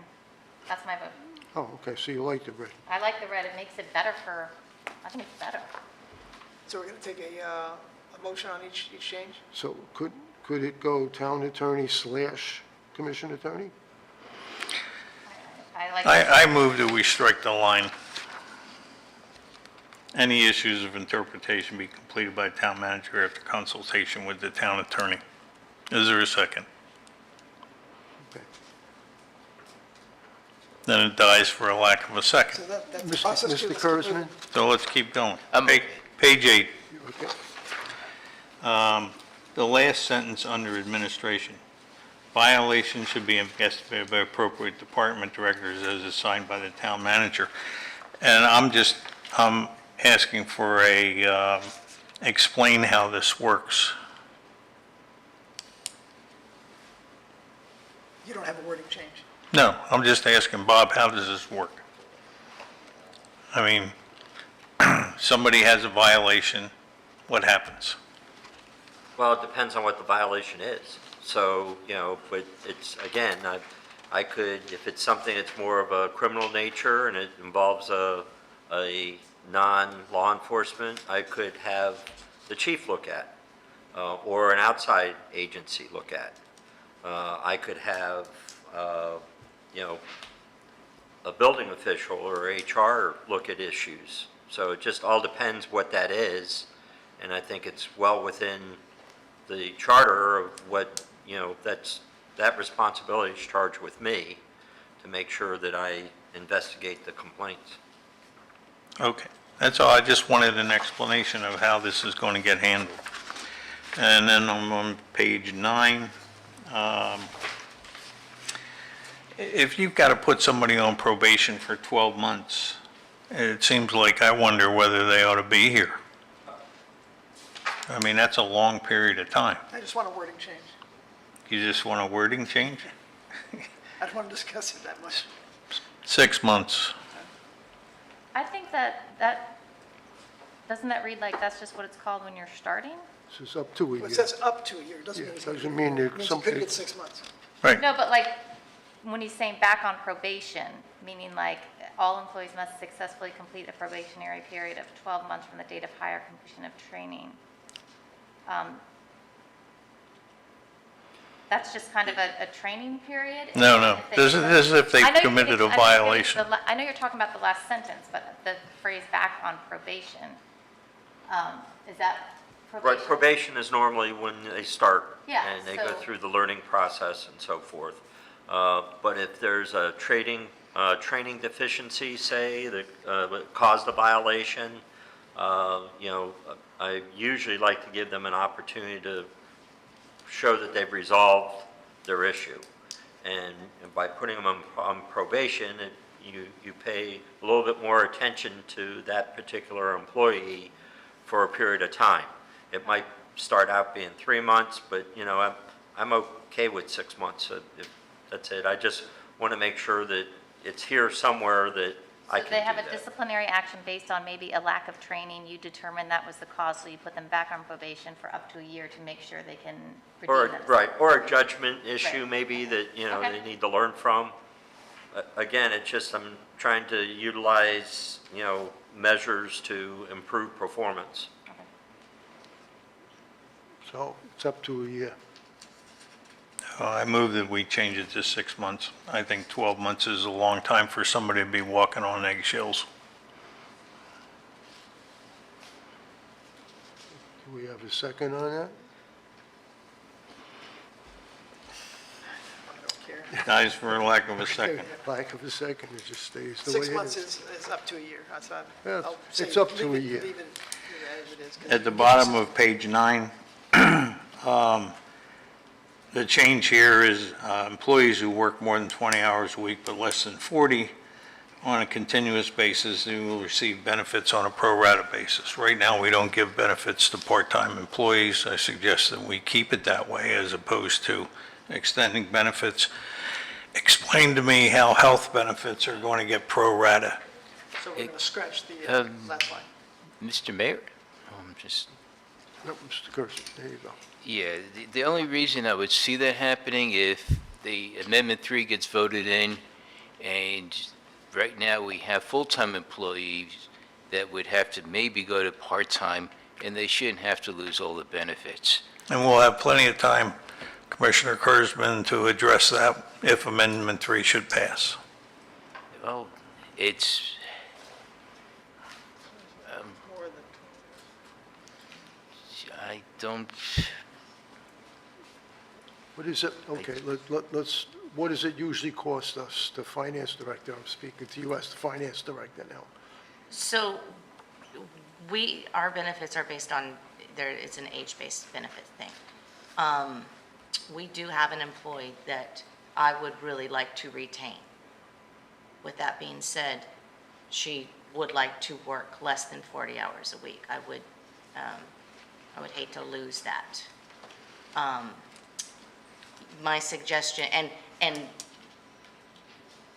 I don't know how to explain the benefits. I mean, I can, it's a long explanation. It's like I don't, to be equitable and stuff. One of my things would be maybe we recommend that you only cover the employee versus if you have that person, we cover a full family. Because right now, if you work full-time, you can have up to a full family. I will be honest, I don't have any coverage. We have a couple employees that don't take coverage because they have coverage outside. And so there is that savings there. Not everybody here has medical coverage. So I don't see that being, I think you could put language in there. If it is a part-time person, they have to work over maybe 24 hours. They can work 3 days a week and you just cover them. And they pay maybe double of what a normal employee would pay their contribution. I do think it is a benefit. So your point is that anybody that works more than 20 hours is really more than a part-time person. A part-time person works 20 hours or less. Yes, correct. So- And then, yeah, No. The way that this reads is that part-time people are considered anybody that works less than 40 hours a week. And the benefits on a pro rata basis will be given to them if they work between 20 and 40 That's hours. my point. Right. If they work less than 20 hours, they are a More part-time than 20, employee. less than 40. Yeah, they're more less than than 20, 20, they're less than part-time, 40. they don't get benefits. If they are more than 20, they're more than a part-time person, because they work more than 20 hours, and therefore they get benefits. And On what, a prorated basis. well, what I'm hearing is, first of all, I don't think this has been thought through in terms of how you're going to deal with health insurance and things along those lines, number one. Number two, I don't think we ought to be making a policy change for, what might happen into the future or one individual. Yeah, I'm not into the Amendment 3 thing, I'm just thinking in policy in general. Should you prorate a person who is more than a part-time person? Should you give benefits to a person who is more than a part-time person? Well, part-time is less than 40 hours, according to this I'm definition. suggesting that it's less than 20, but that's fine, okay. Between 20 and 40 hours. Count. I think benefits are important. I think they keep people. I think that Sewell's Point is small and has to be nimble and able to potentially go from full-time to part-time, but depending on how much this town has going on without being in danger of losing people. So I think that this makes sense, but I like your suggestions. I'd like at least 3 hours a week and just for the employee, because there have to be benefits to being a full-time employee. That's the ideal. But for the person who's more than 24, less than 40, pro rata benefits for the employee only, and then double the contribution that the person pays, because they pay $110 a month, correct? correct. So Well- does prorated mean that if they work 30 hours, their I'm kind of changing prorated it to amount what is 25% less? I kind of like my suggestion, like if you pay, What is so it? it's just what I said, so if someone's between 24 and 40, they get their health benefit, the regular, full, not for prorated, one person, no family. Not and- prorated, full. And then pay the 220 or, the 220, I think it's 110 that each employee pays for their own, towards their own health insurance, and they would pay 220. I mean, we are a small staff, and we don't have, so this, Trying to make it simple. You're saying they pay full, there's no I'm changing with prorated. this, yes. You're taking yes. out the prorated part. You're If, just giving them if, full benefits. if other people like it, that sounds like what I would like, yes. Sorry. Or if Mayor, somebody else town likes the manager, pro rata better, but I wait. think that the benefits to keep people interested in wanting to be here and to keep Sewell's Point being able to be nimble and Town manager. Just so you're aware of it, our insurance, because we are a small group, isn't handled like regular group insurance is out in the open market. It goes to a certain point, and then it's age-based. So theoretically, if you're in the older age bands, you pay more. So we talk about them only paying, 110, and that's great, but, in the reality, as they get older and age through the process, you pay more. There's a minimum floor or a maximum floor that the town's exposure is, and then whatever's over that. Am I correct in Correct. understanding the insurance issue? Generally, it's $110, that they pay per employee. It's $220 for a couple, and it's $400 for a family, I believe, or $440 for a family, something like that. So, but, as we get older, and there's a couple of us still here that are older, and, you pay more, so. The town The does town pays cap what they contribute to $2,500. So there is a cap that the town contributes for a full-time employee.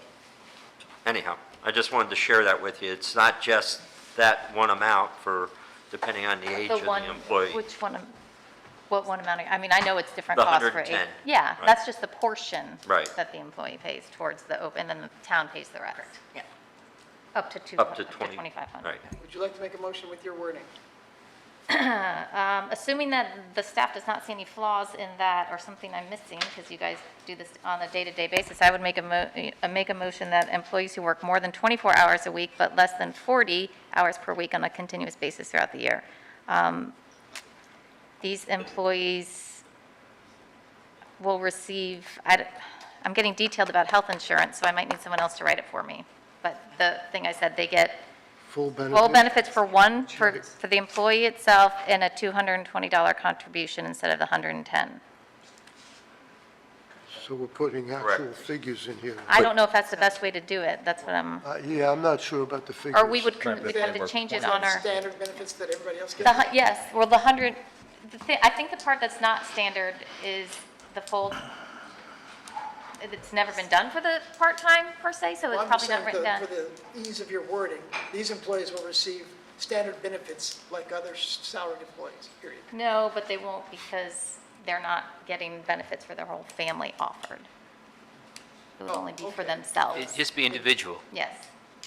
And the Yeah, other. Then add that for the individual, not the family, or something, excluding the family benefits. Will receive benefits for the individual only with a $220 contribution Yes. Versus 110. versus 110. We did, yeah, when we did this years ago, we had that I'd whole, like to just leave it at 110. I was just trying to, Just, if we're, You'd say with double contribution. yeah, I like the 20 hours a week, I like the 40 hours a week, and I don't mind the benefits that are prorated on a prorated basis myself. I think employees should get that. It's a part-time person anyway, so, we're not, I like we're saving on other people that are not taking insurance. So it's my suggestion, just leave it as it is. just leave it as it is. All right, I was With trying the to word strike a middle prorated ground. in there? Huh? Yeah, So prorated means you would take, how does that work when it comes to health insurance? That was my question exactly. I think it's incumbent upon the HR manager of the town to come back with a proposal, and this is how it's going to work. But wouldn't you say it's really on them to figure out what prorated means and just leave it? No, What's that? because this is a cost issue. What did you, The cost issue, I think, one, you are saving money from they're not working full-time. So you're saving that money. My recommendation would be to cover just the employee. If you have a person that is working 24 hours, you just cover the employee. and not do pro rata? And not do pro rata, if that's it, because that way you're not covering a full family. okay. So you're only covering the employee. If they want a full family covered and the town authorizes the position to be full-time in the budget, say for instance, the budget, we had to cut, folks down to part-time or whatever, then So- basically the employee just gets covered or what. But if that position was to go back to full-time, then they could get a family covered, because that is our current policy. If you work 40 hours, you can have your family covered if you need it. So can Up I try a to- motion? Sure, go for it. So that's, I'd like to move that the wording stay the same, except for the last sentence, which says, "These employees will receive standard benefits on an individual basis, and excludes the family. Will receive standard individual benefits, period. This excludes any family benefit, period." Sounds good. Well, that's my motion. and that'll keep down to 110? I don't know that we I don't have to want them, specify a I don't Right, no, want them but to we're- pay more than that. standard benefit. Yeah, that would be 110. I'd like to second that. Yes, because that is in the vacation portion in the state. Okay, that too. let me just get the attorney first. Let me get the, You want the roll? Mr. Twisted. So I know we're talking a lot about health insurance benefits, but there's other benefits, sick leave, vacation leave. So I think that's part of when Oh, this yeah, was yeah, put yeah, together, pro pro rata. So if I get 10 vacation days a year as a full-time employee, and I'm a 20-hour employee, presumably I'm going to get 5 days. Correct. If I'm a 30-hour employee, I'll get 7.5 days, whatever the math is. So I think health insurance, we're kind of going off on just that, but that's only one piece of the puzzle, and maybe you split this into two things. Yes. You know, everything is, if you like the idea of pro rata for part-time people, for everything except health Yes. insurance, Yes. and then deal with health insurance separately. I'm amending my motion to everything I said with a sentence on the end saying vacation days are accrued on a prorated basis. Vacations. Or sick, leave, all- or, yeah, all, Leave. whatever you call all that. Time off is accrued on a prorated Prorated. basis. And I'll second that as well. Okay. We have a motion. Got it? Wait for you to finish your I motion. did. I made Okay, my I'll wait motion, for didn't you to finish I it. just- Just- I can restate it Okay, we if have you a like. motion, I seconded it. and we have a second. Want to call the roll? Okay, Commissioner Fender, Yes. Vice Mayor Mayfield, Yes. Commissioner Titicus, No, I don't think that we ought to offer benefits to part-time employees. Commissioner Kurzman, Yes. Mayor Burrell. Yes. Motion passes 4-1. Keep rolling. Okay, page 10, number 2.6, rehires. I don't see the necessity of this because, we have 17 FTEs in the town. No one should be hired without the town manager being involved in it. So to me, this is redundant. This is page 10. It says no rehire be given an offer of employment unless approved by the town manager. Is that something to do with the police department? We don't need, I think that must I have no idea, but the town manager ought to have the right of rejection for anybody being hired. Well, why Well, don't we it put does that say on hold unless till he gets approved back? by the town manager. Yeah, I know, but why? You know? You don't want it approved by the town manager? No, I'm saying that there shouldn't be anybody hired without the town manager weighing in on it. And Let's wait till I don't know why this has to Let's go to the next one and just wait till he comes back and see what be he says. stated. Well, I think it, To your logic, though, it's a no-op. You've already said you want the town manager to approve it, and that's what this says, so yeah, but it doesn't need to be stated, Frank. It's over-communicate, I don't know. It's the very town specific. manager in the best There he interest of the is. town, provided however. no exception. Page 10. Bob, is anybody in this town hired without you involved in it? No. Okay. So what's the purpose of 2.6, no rehire will be given an offer unless approved by the town manager? It's kind of redundant to what's happening. I just want people to know that if they decide that they're going to leave, they might not be rehired. So, That doesn't say that, it just says you got to approve it. right. So you could approve somebody that left and But came there'd have back. to be a good reason. But that's in your purview now, Right. anyway. That's why I'm saying it's a no-op, it's fine, it's over-communicating, and I don't have an issue with it. In terms of a declared emergency, non-exempt employees will receive basically 2.5 times pay. I'm on page 12. 12. Top of the page. And right now, it reads that they're going to get overtime, time and a half. And I'm just saying, leave it at time and a half as opposed to 2.5 times. Right now, we're bound to 2.5 times for the police department because that's the contract. with the PBA.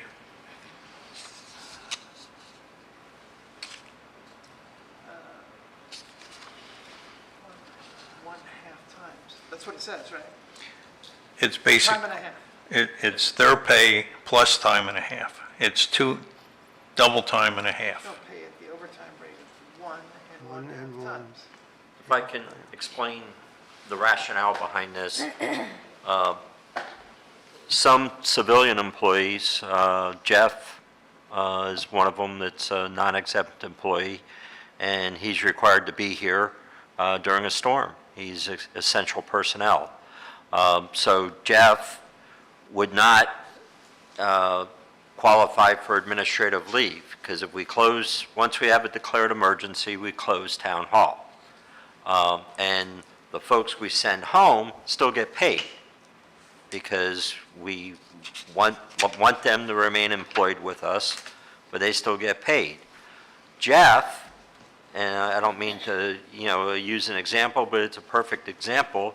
We need him here, so he's getting his pay, but he's not being home, and so that's why he's being compensated for a double time and a half, because he's getting 8 hours pay, he's getting 8 hours that everybody gets to stay home, and he gets the time and a half. That's the way it's been done in the past, and so, sir, did Why I would he say get that time and a half? correctly? Yes, and I'm just going to give a numerical example. If you have an employee that gets sent home and they're paid $100 for administrative leave, go home, stay safe, and now we have an employee basically coming into work to clear the roads and do that or answer the phones, they're only making $150. So They're for making that time day. and a So half. They're making time and a half, If you yeah. just do time and a half, the person that was sent home gets Because they're watching $100. TV. No, the people- person at home gets regular pay. The pers- The person that's at work gets time and a half. No. So the person that goes home gets $100. Okay. Time and a half would be $150. So the person that's required to be here for 8 hours. And actually is- work. And actually work is getting an additional $50 to come in and support the town. While the other They person get time is, and a half. No, but what this wording suggests is they get $250. Yes, that's supposed to cover, because there are already, people at home are getting 100 for watching TV. That's what I would be doing while we have power. And then the people here are working, which is earning the standard pay of 100, but they're actually doing the work, and so really the only bonus is the $50. Well, no, you need that extra, yeah. it's only $50. It's almost like the people that get to go home are The people that get to go home are benefiting rather More, than the yes. employees that are staying here and yeah. helping. Seems like a benefit to me, I don't know. As an employer, I feel like I'm paying time and a half, so, No, I see both sides, Mayor? but I make a motion that we keep the wording the way it is, time and a half. Chief wants to straighten us out.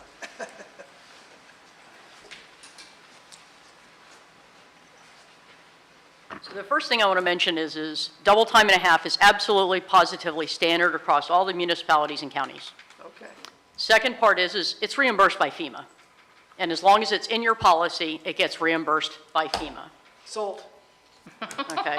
And I will say, I was so blessed to have Kathy, our administrative assistant, stay with us that last hurricane. While we're looking at tornadoes and trying to get folks to close garage doors and clearing streets and that kind of stuff, the fact that we were able to call back to the office, give her an assignment to make contacts, so we're still out in the field doing our job instead of trying to look things up and making phone calls, it was beyond invaluable. I really do hope to have Kathy or our administrative assistant, whoever that is over time, there for every single emergency that we have like that. They were beyond invaluable.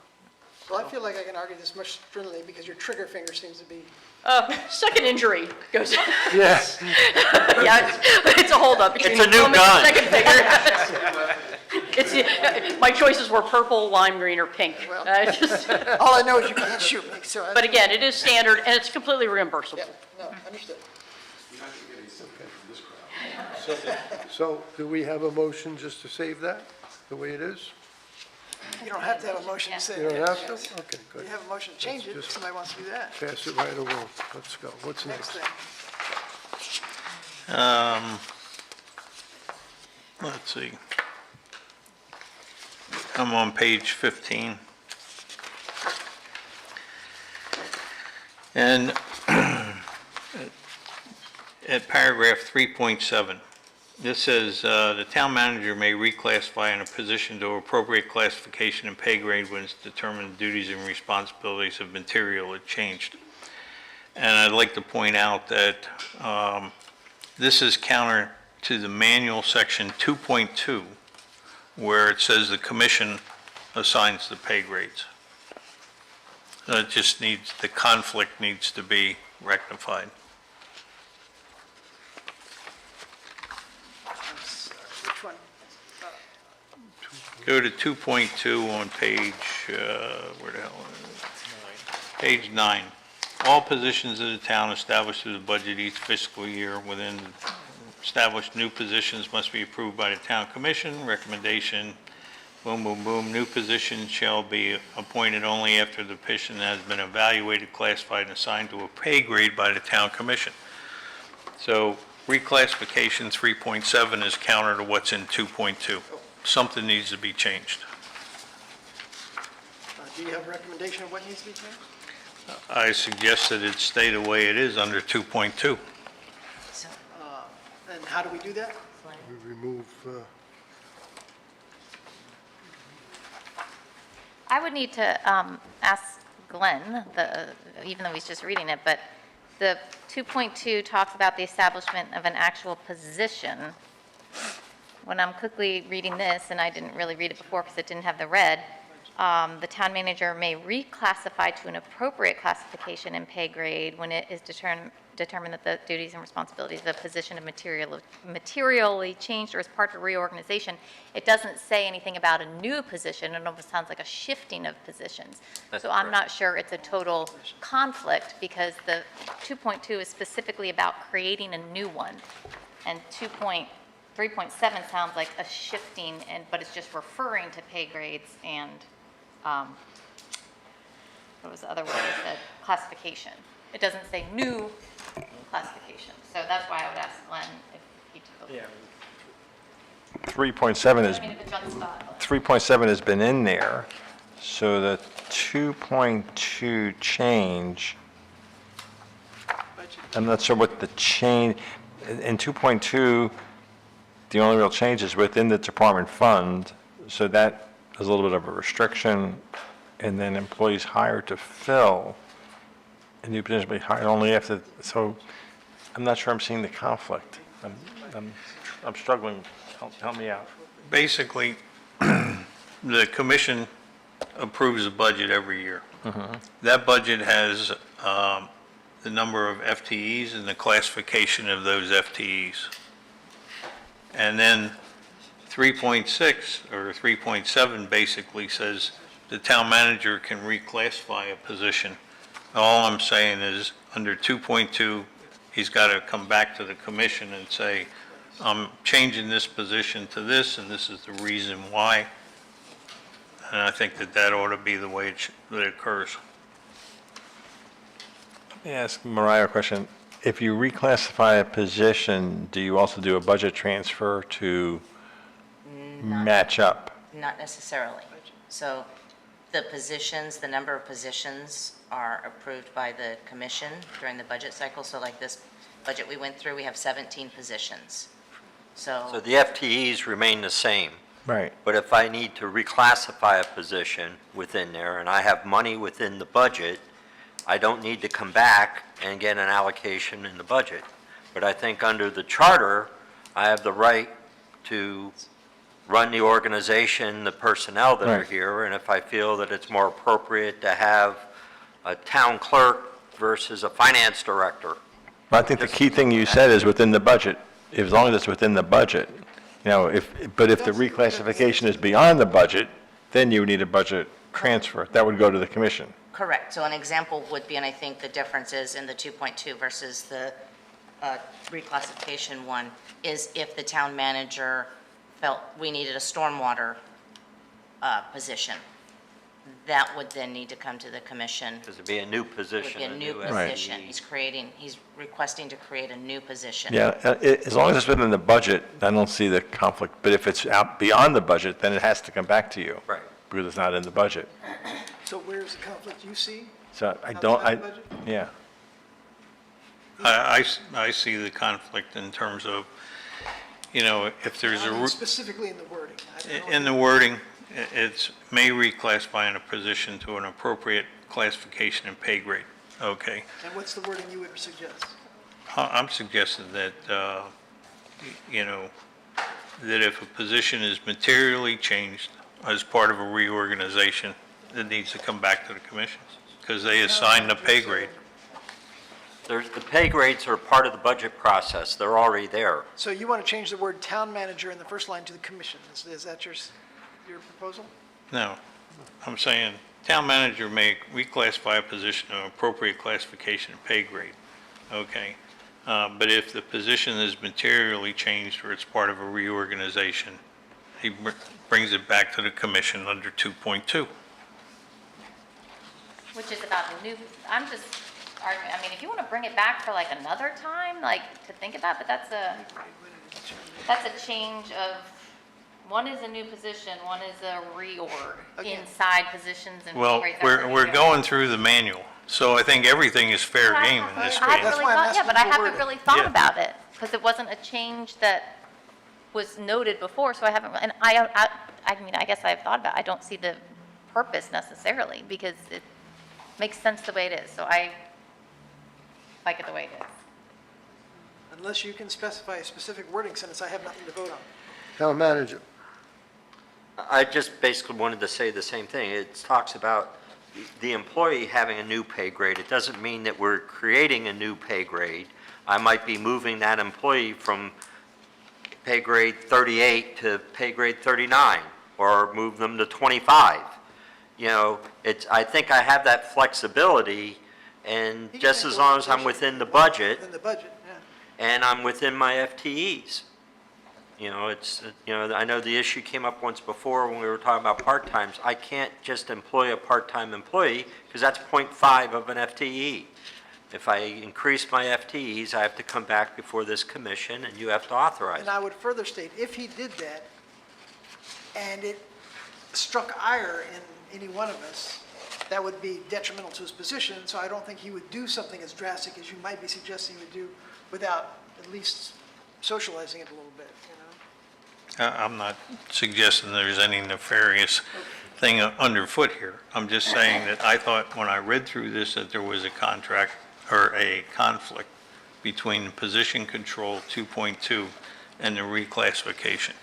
Because 2.2 basically says employees, well, It says within the the department fund. establish of new or additional positions shall be approved by the town commission upon recommendation. And so only after the position has been evaluated, classified, and assigned to a pay grade by the town commission. Wouldn't 2.2 happen in the next budget cycle, though, if a reclassification occurred? Well, if it comes up during the budget cycle and we vote on it, it's not an issue. That's my point. Yeah, I agree. But I mean, if it happens mid-year, But my point is, it might well happen mid-year, and it may stay that way 6 months, either to your ire or to your, hey, it's his responsibility, and then it will come to the budget cycle, and then you or I will say, this doesn't make any sense. Why did we hire a scooper of the pond? Let's scratch that job. right. I don't know, I'm just trying to be real. I don't, if you haven't given me wording on what you want to change it to, it seems fine. As I would suggest that the wording under 3.7, town manager may reclassify a position to appropriate classification and pay grade when it's determined duties and responsibilities have materially changed as part of the reorganization upon approval by the commission. Upon approval by the commission, okay.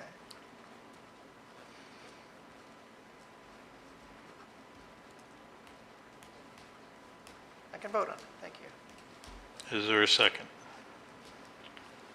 The motion, do we have a second on this? I will second it, just since we went through all Okay, that. I was reading the, okay, we have a motion and we have a second. Call the roll. Commissioner Titicus, Yes. Commissioner Kurzman, You can say no. It's fine the way it was. It was reviewed by the attorney, and I'm going to leave it be, so I'll have to say no. Commissioner Finder, Yes. Vice Mayor Mayfield, No. Mayor Burrill, Sorry, man. I'm- No I'm- makes it easy. It just, yeah, but it's just that the wording of it is just, But it's been the same, this wording in 3.7 has been there for, yeah, and this here is the same, so I'm going to have to say yes. You said yes? Yeah. so you're changing it. So you want to change it to upon by Oh, I approval? mean, no, I'm sorry. Okay. I don't want to change it. All right. Sorry about it. Motion dies. motion fails. Carry forward. 3 to 2. It doesn't make a difference to me. It does not make a difference, that's true. Okay. All this is dealing with part-time. So when you go to page 19 and 20, there's 3 different numbers in terms of banking floated around. There's 360 hours, there's 120 hours, there's 160 hours, there's 240 hours. My suggestion is that we allow banking up to 240 hours, and we'll pay somebody for 240 hours. The people that are over that currently are grandfathered at that number, but they can't bank more than 360. So I sound like Frank Thunder. Which parts are you changing to what? Well, let's start on page 19, okay? Page 19, under the very bottom paragraph, vacation leave cannot exceed 360 hours. This should be 240 hours at any given time. 360 hours, basically 9 weeks off. 240 hours. 6 weeks. So 6 weeks off. You know, if somebody's off for 6 weeks or 9 weeks, I mean, that's a long time. Then if you go back to the next page, an employee may carry over leave hours from 1 year to the next not to exceed a maximum total. And I'm suggesting here that, again, we standardize it and we say 240 hours, so it's 6 weeks. And then not to exceed a vacation leave balance of 360, scratch that, make that 240.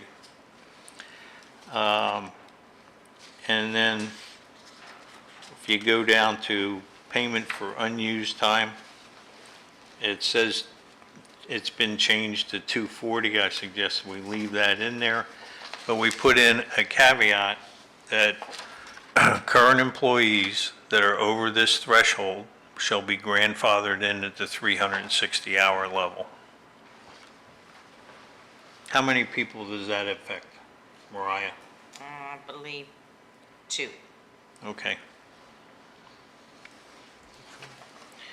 So I'm making that motion. I'll second the Wait, motion. Where do we put the grandfathered in?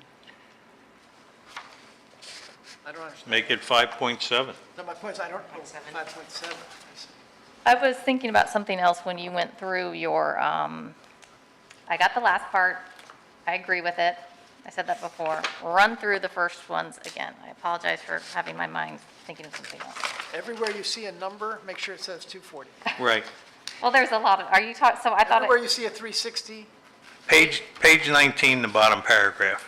leave, okay, that one, you want to be The 240. and then maximum there's- accumulation of vacation leave cannot exceed 240 hours at a time.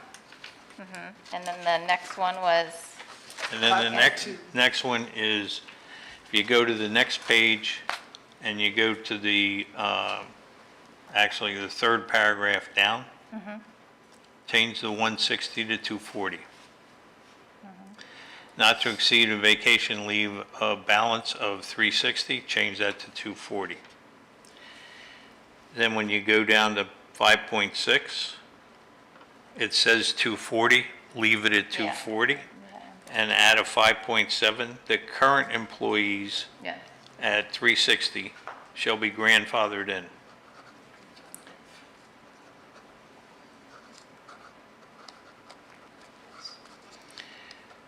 So the rest, I mean, for everybody else, the bottom line is either use it or lose it.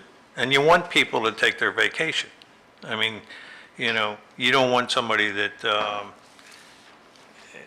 doesn't have an opportunity to get time off. And I think to say that somebody can take vacation up to 6 weeks off, if they've been here long enough and they've earned 6 weeks, that's a long time to take off. But if they choose to do that and the supervisor's okay with it, then they get 6 weeks off. If they leave employment of the town, then they've banked 240 and they have the 240, then they get an opportunity to get paid out at the 240. If the two people that are over that at the 360 level, they get paid out at the 360 level. I don't know about that first one.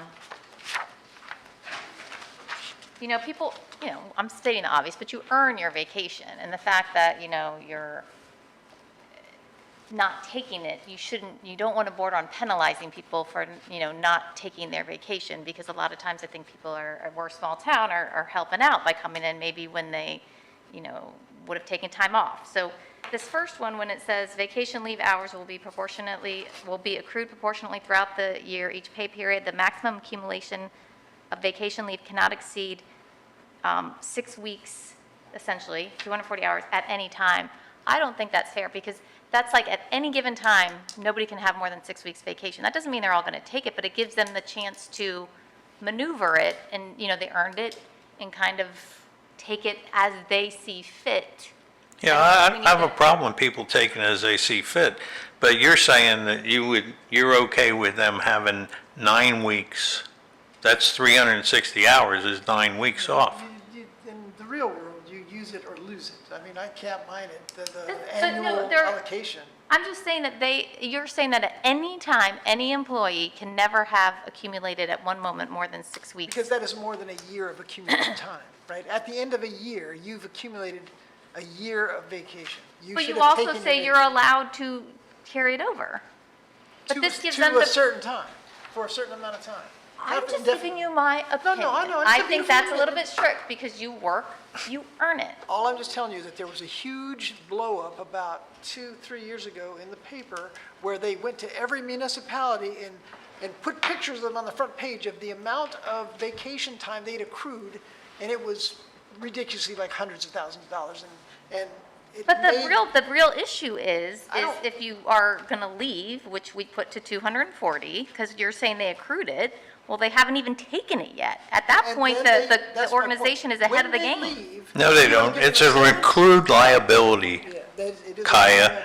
liability. It goes on the balance sheet as an accrued liability. You understand that terminology as an accountant, I'm sure. I do. I don't think I realized that, Frank.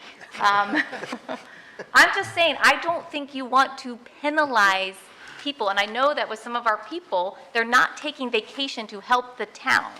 And this is just my opinion. I don't even, this is not my area of There's expertise. no problem. I just think that Have you're an saying opinion. at any point in any time, no employee here can have more than 6 weeks accrued vacation time. I think it should say as 360, and then I like the 240, 5.6. Well, why 360?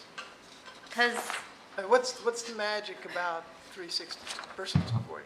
what's the magic? I mean, Because I want to limit it. When they leave, I assume they're going to get a pension, a salary, a severance of some kind. You're now going to pay them for unused leave. no, you're not, because we're going to have the limit. You can't pay them for over 240. That's my Right? point. Why would you let somebody bank 360 hours but only pay them for 240? It's inconsistent. I'm just saying, then they have the freedom to know that they earned it, and it meant, I don't They want earned it, but then I don't let them use it. I don't let people accrue vacation I just time thought the because reason I want that, to pay them for the it. reason, I let them accrue that one caught my vacation. eye, because that one doesn't make as much, the when you leave makes sense, because you do, that's money the organization is paying, that makes sense. The carrying over, yes, you don't want people to bank all the time, but I don't see why that one is, it just, I mean, I think this is an issue of, do you want to pay 9 weeks severance or 6 weeks severance? That's, no, but you're not with our, unless I'm misunderstanding. maybe I am. The number 5.6 is employees separating from town employment shall receive payment of vacation leave credit accrued and unused up to a maximum of 240 hours. And we're grandfathering in the people that have more than that. So going So forward. then the one here on page 19 just says, at any point in time, nobody can have more than 240 hours of vacation time accrued. And I just don't, I'm not sure what the exact purpose of that is. Well, the If you want- second thing of that is if they accrue 9 weeks and you say, hey, you should take your 9 weeks of vacation, then we're down staffing for, But you just told me you wanted them to take the vacation. I do, I want them to take reasonable vacations and Yeah. they, you know, I It don't want just gives them the freedom to plan their time with what they've earned. That's what I think. My opinion is 6 weeks is a long time, as an employer, you know, and, go ahead. Okay, town manager. I was just going to ask, because I know our finance director, Ms. Pierce, has looked into this with other jurisdictions. Have you looked at this issue on what they do for, you know, carryovers from year to year and the payout? Off the top, I have not reviewed that recently. Okay. I do We- think. I didn't mean to put you on the spot. I was- Problem that No. occurred a few years ago, because that was significant. When you review it, look Yeah. at the blowback that came from, Well, I think that was thousands of hours, if I recall. We're talking the difference between 240 and 360 is what we're talking about here. And there was a statement that was made that that's a year's worth of leave time. It's not. As you said, it's 6 weeks and 9 weeks. how much is a year's worth of leave time? Well, okay. 2080, 2,080 hours, Of leave time is how long? 2,080 hours. That's a You full year's accrue- employment. You accrue No, 2,080. That's not what you said. You said how much leave time can you accrue in a, well, I guess accrue in a year. Okay, that's what I'm never asking. mind. Okay, So so, how much Right- can you? Right now, it's set at a 240. So you can accrue 240 hours of leave time in a 20-hour, 200,000-hour year. No. I think there was some miscommunication. Somebody that's been here How many hours of leave do you So- get a year? over 15 years, There they you go, accrue right there. 200 Okay, hours. So my point is, the 240 and the 360 are more than an annual amount of leave that can be accrued. You can accrue up to, the highest level of annual accrual is 200 hours. I understand what you meant, I'm Okay, sorry. and now, you're saying you can bank some, but you can't bank a million, you can bank a week. I'm saying you bank a week, you're saying you can bank 4 weeks, I guess. You know, maybe that's the argument for 360, is that you can bank an additional month of leave. I'm thinking in terms of having to pay somebody for a month of leave, but I'm, you know. Well, I think that's covered under the other 5.6. I think that's covered under, Well, that's that's when my you leave. point. Can I make a motion? You can always make a motion. All right, I make a motion that page 19, last paragraph, leave cannot exceed 240 hours at any time. Page 20, on the third paragraph, or second paragraph, because you have two that are struck. Employee may carry over and vacation leave from 1 year to the next not to exceed a maximum of 240 hours. And that's currently what it is, but it's being changed to 160. So I'm saying, To your motion. and then the leave balance of 240 hours at any time in the same paragraph. And then paragraph 5, we add a 5.7, current employees who have banked up to 360 hours shall be grandfathered in. So we're not penalizing anybody, we're just saying in the future, you can accrue up to 6 weeks, and that's the cutoff. And that's all we're going to carry on the books as a liability. Before we take a vote, Mr. Kurzman's waiting for a while there. Yeah, the one thing that unfortunately, when there's too much vacation time, if somebody uses all that vacation, what happens? You wind up shorthanded. That's my We're a small town, only a few employees, so what happens, if you have somebody who goes out sick, and it could be for a long term, and then you have somebody that's on a long-term vacation, it sort of puts us shorthanded, and that's the only thing and I know that right now because I'm working a zillion hours, and because I'm covering for other people, so, my mornings start at 5:30, and it doesn't end, and it just, you can never catch up as an employee, or even as a business owner, and it makes it really tough. I think, I don't mind paying somebody, but when you accrue tons and tons of vacation time, and then they decide I'm going to go away for, let's say 4 weeks now, and then come back for a month and go away for another 4 weeks, and then somebody, let's say, gets sick, another person leaves, they quit, it could be a disaster, and that's the only reason. I don't know if we should go that high over. I don't mind paying somebody if they, to buy their vacation time, that's fair. Well, I'd like to second the motion and Okay, let me just skip. offer the wording of 5.7. Okay, we have a motion and we have a second. Well, I'll ask him to amend the motion to I won't. Okay, update wait, his wait, wait, 5.7 then we have somebody else. to We have read the vice mayor. accrued time off as of the date of the ratification of the document 8/11/26 shall be grandfathered at the current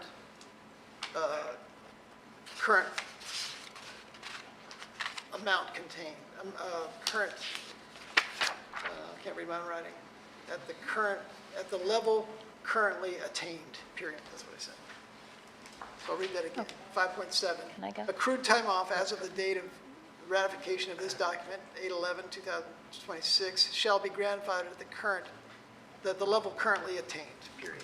Okay, we have a question. Yes, of course. I was just going to, we got into this big little debate with me here, and my question still stands. I don't, as I said, I totally support 5.6, 5.7, and I'm even, this is on page 20, the 240, even on paragraph 3, makes sense. I just don't understand why it has to be 240, and maybe I'm not understanding and fully thinking through the process of a year of somebody's vacation time and when they're going to use it and how that all works, even though I am an accountant. I don't know why. Maybe you could explain why you put, well, not why you put 360, but why do you have to limit that one of what they can have at any time? Not to exceed 240. At any time, when they will be limited when comes time to carry over, and they're not to exceed a vacation leave balance of 240 hours at any Make time. it simple and not confusing. Yeah, that's standardize it. It makes it easy. I mean, right now, when you read through this, it's a But then what mishmash. if they had built up some and they wanted, I don't, They're grandfathered. They can never accrue more than 240.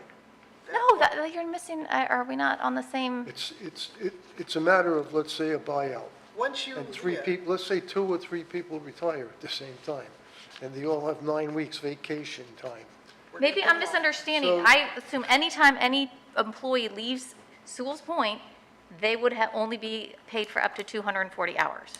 That is my understanding of Then why would you 5.6. accrue more? Why would you encourage I don't somebody know, to so that, accrue like, more? in February, maybe you happen to have, I don't know, maybe like I said, maybe the math doesn't work out. Once you accrue 240, you're going to be able to take 240 hours of vacation, and that's all you can ever, you should take it. You shouldn't just let it lose it, right? If you get more than 240, you're not going to accrue anymore. Well, the town would still pay you for those, so it Still, doesn't only get carried pay you over. If you go on vacation.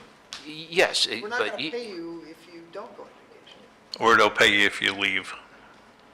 Yeah, and they'll pay you when you leave, but they're only going to pay you 240, which I think is a lot, by the way, but that's just me, because I'm, yes. I agree with you. You want to knock it down to 160? Okay, we have I do, but I we don't. we have a motion, and we have a second. Call the question.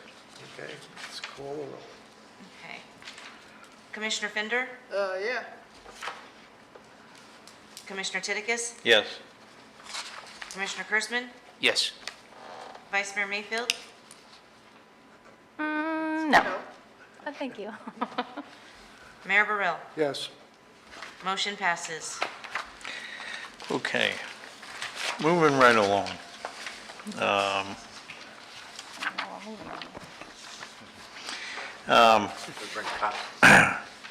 Page 70, or page 21 in the manual, 74. Department director may request a physician's certificate to verify the illness of an employee on sick leave. What's the number on that? Yeah, 6.4. Okay. And I'm suggesting that you strike for 3 or more consecutive days. I don't think that we ought to tie a supervisor's hands. I had personally had a situation where somebody would take off on a Monday and a Friday. They weren't 3 consecutive days.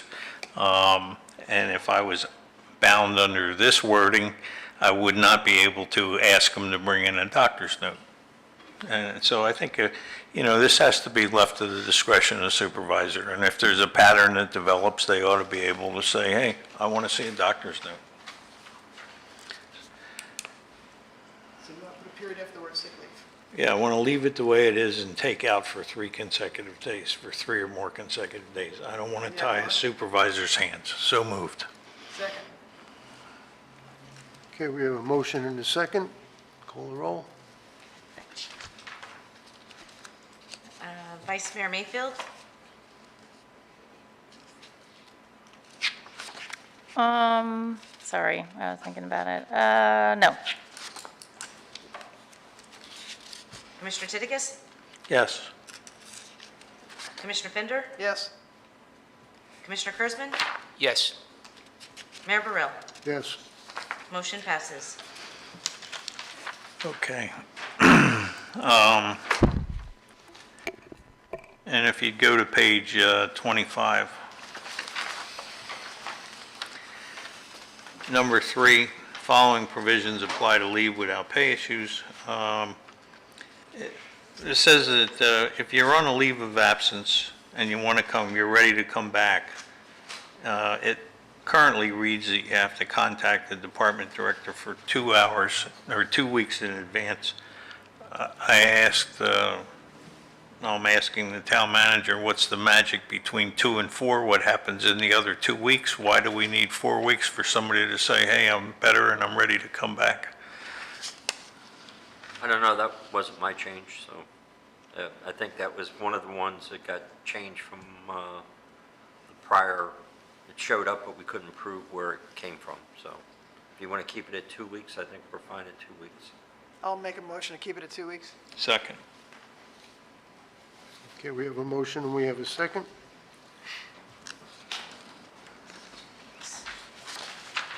Call the roll. Vice Mayor Mayfield? Yes. Commissioner Kurzman? Yes. Commissioner Fender? Yes. Commissioner Titicus? Yes. Mayor Burrell? Yes. Motion passes. Page 29, section 7.8. At the very bottom of the page, I would suggest that we delete this whole section. The state of Florida has early voting. It lasts for 7 days. The voting office is open from 8 in the morning to 8 at night. And if somebody What can't, section are we at? I'm at 7.8. 7.8, voting leave. Yeah, page 29, 82 of, I mean, we shouldn't be paying somebody to take off to go vote because they can go down and early vote during any 12-hour period of time, 7 days a week. Make a motion that we delete this paragraph. I'll second it. I want my employees to vote, so I'm going to vote no on We this. have a motion and we have a second. Call the roll. Commissioner Kurzman? Yes. Commissioner Titicus? Yes. Vice Mayor Mayfield? No. Commissioner Fender? No. Mayor Burrell? No. Motion fails. Not there 2 hours. Okay.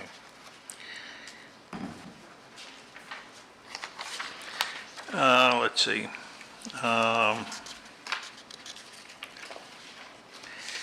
Yeah, page 35.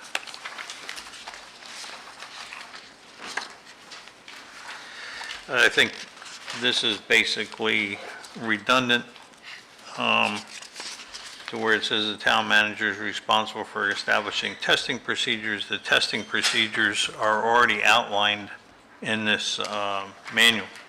And so You know, this is kind of like chicken soup. I'm okay with it. Where are they, where is that? Number 8 on. No, I see that, but where is the Where's the other? procedures? It's on the 3 pages before it.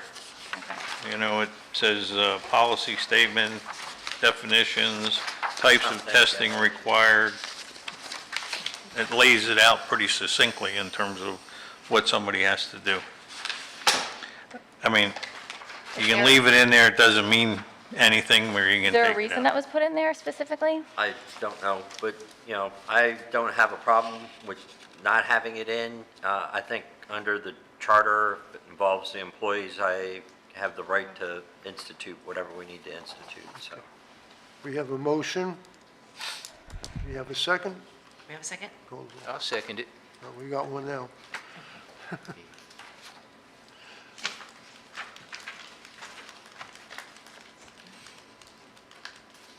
Commissioner Titicus. Yes, Vice Mayor Mayfield. Yes. Commissioner Fender. No, Commissioner Kurzman. Yes.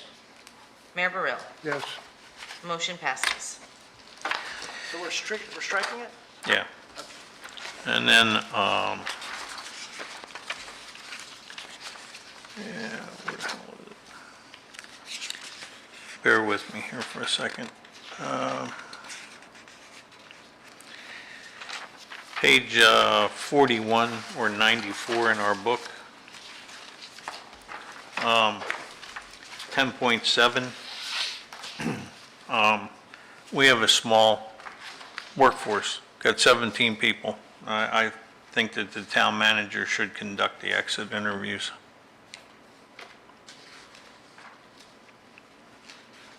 The only thing, and I agree, and it's my plan, but if something happens and I'm out of town for some reason and somebody leaves quickly, I think giving me the option of at least having somebody else handle that while I'm not here. Or you can do a phone interview when you get back, Bob. You know, I mean, the reason for that is I think you ought to be aware of why people are leaving. Right. No, I understand. I'm just trying to, I'd rather do it face to face, but a lot of times when somebody walks out the door, they ain't coming back. So it's the time to grab them is when they're setting up their final paycheck or doing whatever. Maybe- But, I mean, that's fine. Either way, I can still do that by proxy, so. Maybe we could do the old preferably the town manager and, or when absent, something like that. I mean, it's not a big deal. This is not a, No, it's not. I mean, we should be able to solve it that way. Well, and then I'll make a motion, the town manager or the finance director in his or her absence. Sounds good. I like that better. Thank you. Thank you. Okay.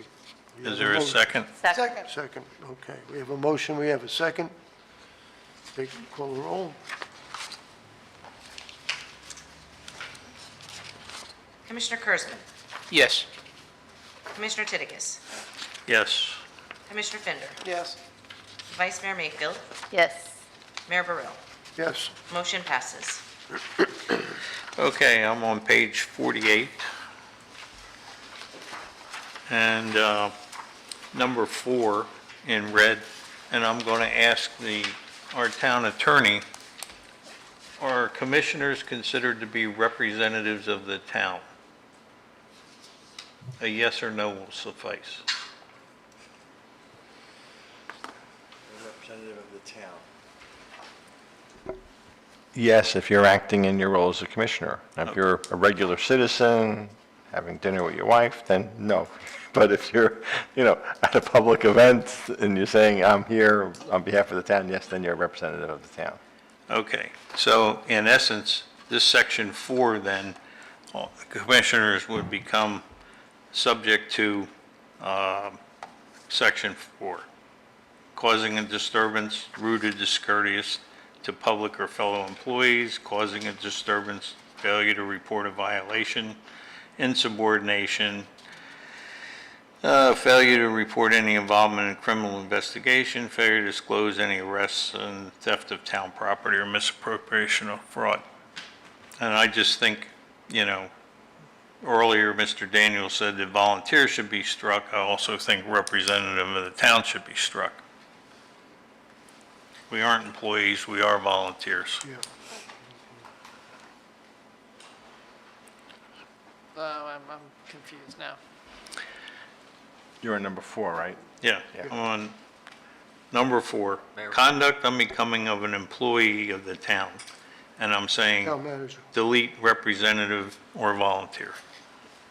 Yes, here's my situation. We do have a town engineer that represents the town. We do have a town planner that represents the town. We do have contractors that represent the town. Now, the contractors, okay, I'm not as worried about, and really, I'm not, this is kind of language that, that was the thought process. There's other people, not including the commission. I didn't want to include the commission, so give me the language that we can put in there that I can still cover those cases and not have a problem. Well, you have a contract with Joe as a town engineer. You have a contract with Bonnie Landry, right? They're continuing service contracts?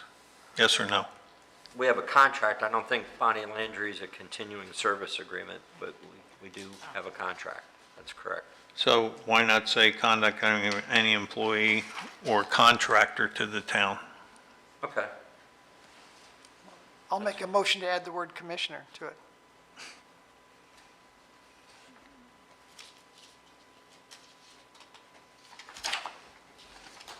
To add, Did I hear add a commissioner? Yeah, that's my motion. We have a motion. Do we have a second? I don't have a second, but I have a comment on that. See? Dies for a lack of a Seeing none, second. Dies for a lack of a second. I mean, Making a point. no, I think, What do you, nuts? So I'd like to You want to make, be held to the same standard? no, see, that's what I wanted to say. I agree that we should be included, but it says subject employee to disciplinary actions. And since we're not employees, Right. and it just kind of negates everything. What are the disciplinary actions we could possibly face then? I don't think we. you can get spanked. Yeah. Well, Put it in the spanking machine. okay, if you're theft of town property or misappropriation or fraud, I guarantee the governor might be interested in Yeah. that, Yeah, we have So our there own. is another way Yes. That's true. of a commissioner Well, being we're disciplined. already held, yeah, I mean, we could go through the commission on ethics. I mean, Yeah. there's plenty of ways to reprimand us, but. Frank, what was your motion? I'd like to make a motion that says conduct unbecoming of an employee or contractor to the town. I'll second.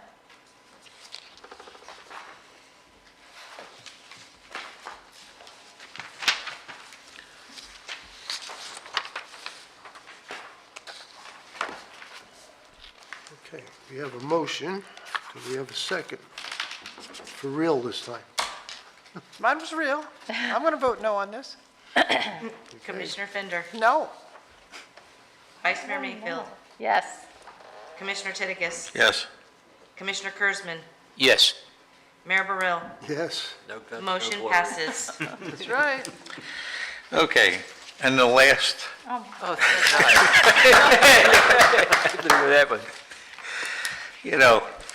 you people really don't appreciate me. I appreciate the fine. We just give you an applause.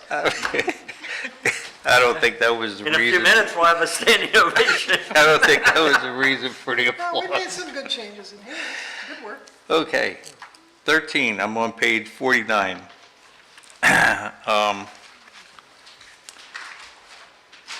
And this is the grievance procedure for the town. And so I think that we ought to add a step 3 that allows an appeal to the commission if all other steps have been exhausted. And if you don't mind, Bob, if I discuss our conversation earlier? Sure, go Okay. ahead.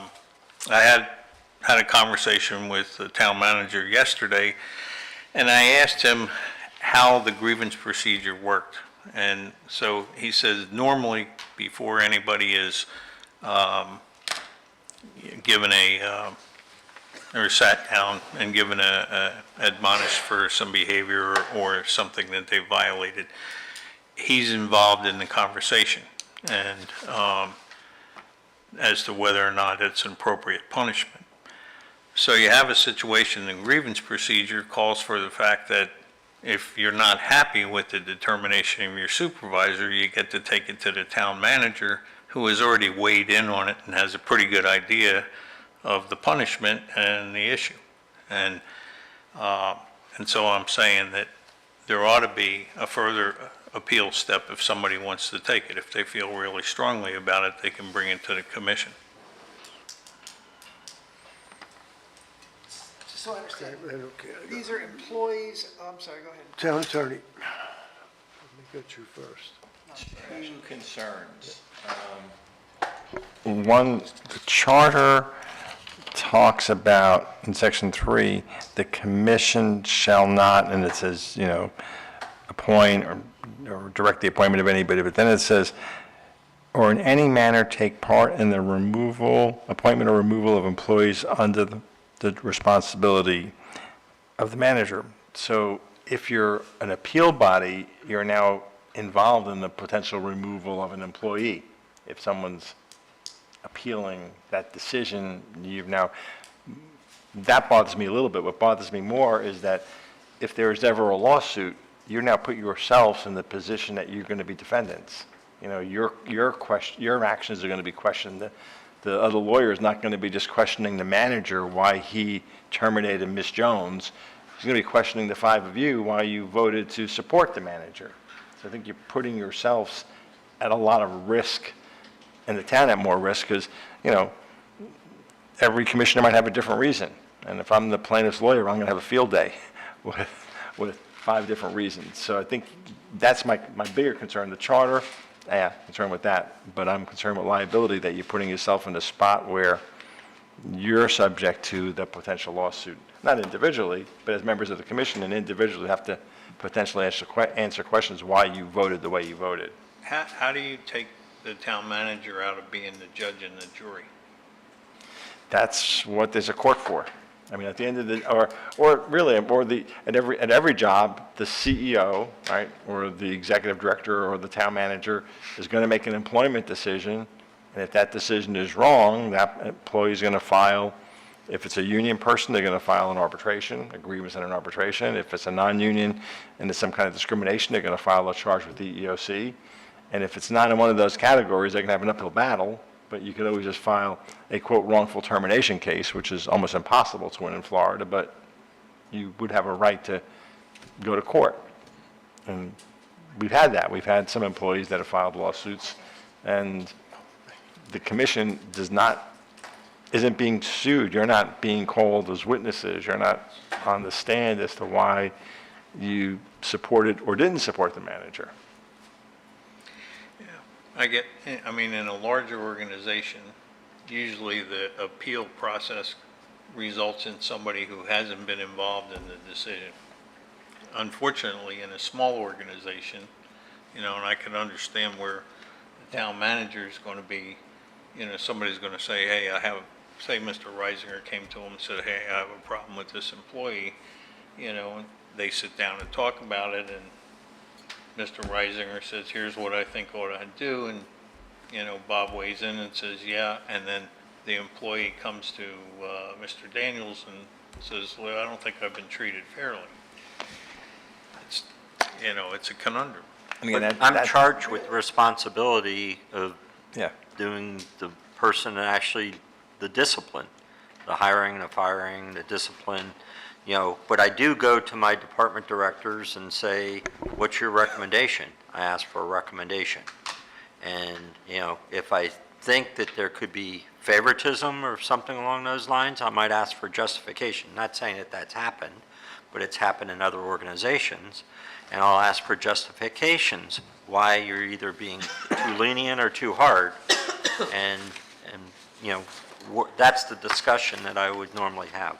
But unfortunately, in a small organization, you're right. It's, I carry a heavy burden, and I don't use it lightly, and I'm well thought out and usually seek legal counsel when we get close to, anywhere close to being terminated, an employee. Mr. Fender? I'm just trying to avoid a political situation where some group of townsfolk are unhappy with the fact that you let an employee go, and then it becomes an issue that has to come before us, and we have to counter ourselves against the town manager, who we hired to handle personnel issues. So I don't really want to open the can of worms that allows somebody to go around the town manager because they're unhappy with their employment situation. That's just how I feel about it. Vice Mayor? That was a mistake. I think this. Okay, we have a motion. No, there is no motion. I didn't make a motion. But, I mean, I think, Mr. Torsivi made some excellent points that I hadn't considered. I am concerned about the town manager being the judge and the jury, but, For employees. yeah, for employees, but I don't see how you get around it in a small work environment like Isn't that this. true for all small businesses? I mean, I'm Yeah. the judge and jury in my small business. I don't Well- love it, but that's what I have to do. Are you the hanging judge? Sometimes. Just checking. That's all I had. Mr. Mayor?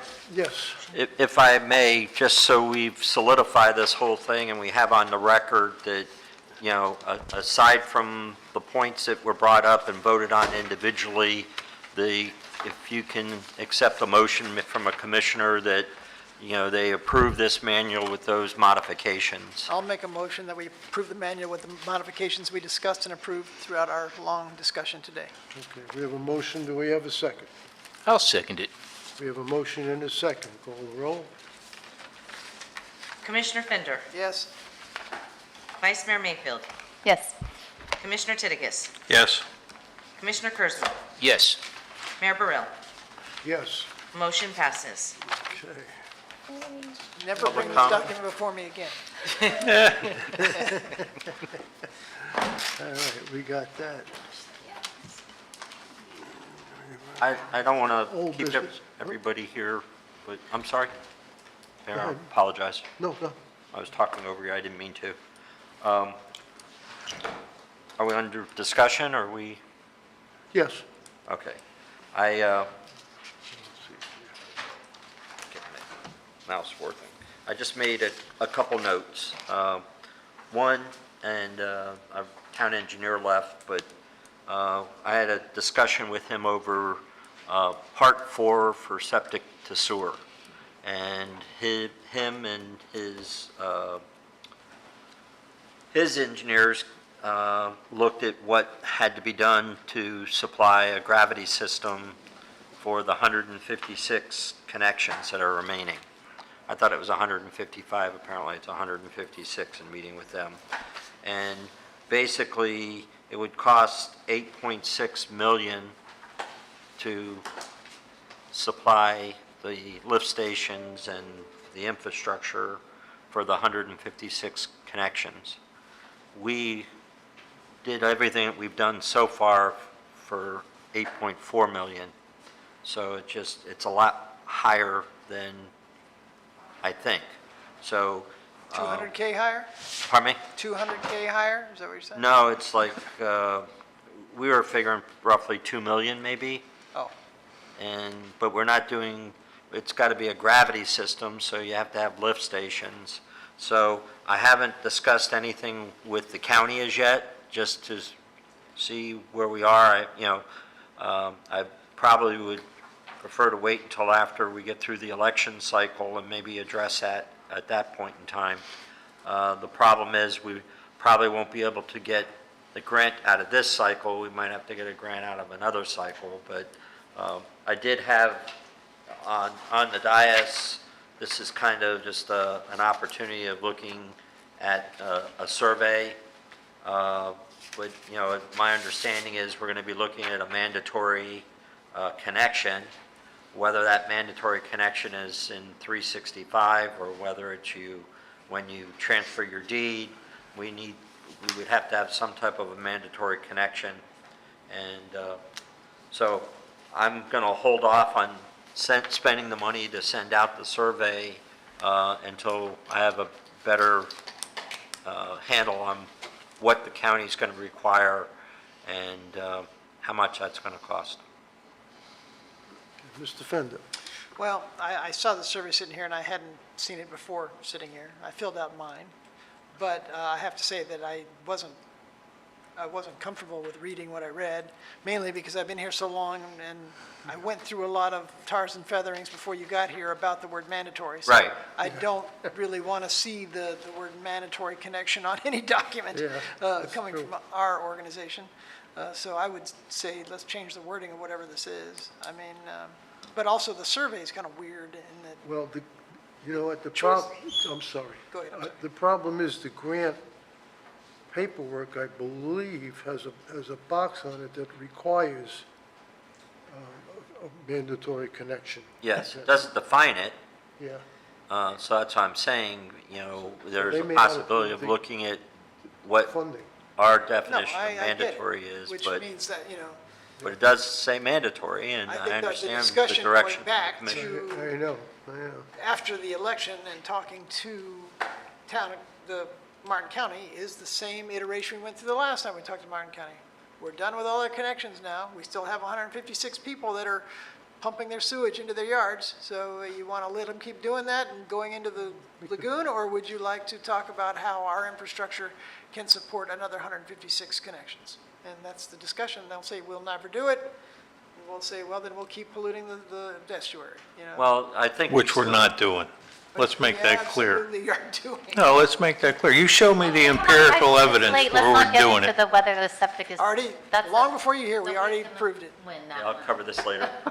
One other thing I want I to, want everybody to be aware of, next year is our 70th anniversary. So I think it's June 12th of 2027 was when we were incorporated. So I might be talking to you about maybe doing some special things as we get closer to. What's the date? 1957, Yeah. June 12th.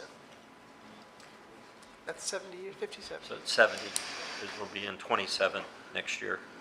So I just thought I'd mention that to you. I mean, we just went through the county having the 100th year, and, you know, I think we need to celebrate those opportunities that we can. So what we're going to do, I'll talk to staff and discuss it independently with each of you and see what ideas we have. Mr. Titigus. yeah, got a couple things. One, I asked a question when we went through the budget process, and Mariah, you were going to get a number for us. How much is still left to be collected from the grants? So I have 1.5 pending, hopefully going to be hitting our bank here soon, and then right about 5.5 in the final reimbursements that I'll be seeking. Okay, so we have roughly $7 million Yes, total that we expect to get reimbursed. correct. Okay, thank you. 5.5 that you're seeking has been approved? Well, yeah, basically it's been at the granting agencies, and I'm trying to figure out why it hasn't, you know, We've spent the money. yes, Right, correct. and we're waiting for reimbursement. Second thing, on this survey, and I know you said you're going to hold off sending it out.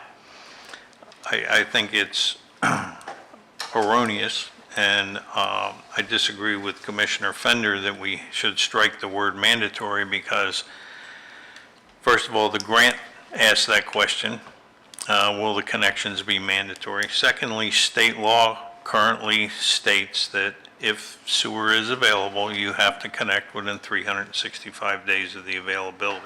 And I'll be more than happy to send you a copy of the state law. And so I would suggest that this survey be altered to say that Sewell Point may be applying for a grant with DEP for the infrastructure for sanitary sewers that would connect the Martin County utility system. The cost to connect to the system would range between 8 and 15. The grant will require a mandatory connection within 365 days to the system and an assessment for the required lift station. And then the question should be pretty straightforward. I will connect if the system is available, yes or no. And I do not want the town to pursue a grant requiring mandatory connection, yes or no. And then my question is, how are we going to distribute this? because we don't have every email address of the 155 properties. And I would suggest that it go out certified mail, return receipt requested, along with the ballot. And that there be a letter, an envelope inside that is a stamped envelope, so that you know that all 155 properties get it, and that, you know, we've got a pretty accurate, or as accurate as it's ever going to get, questionnaire going out to the people.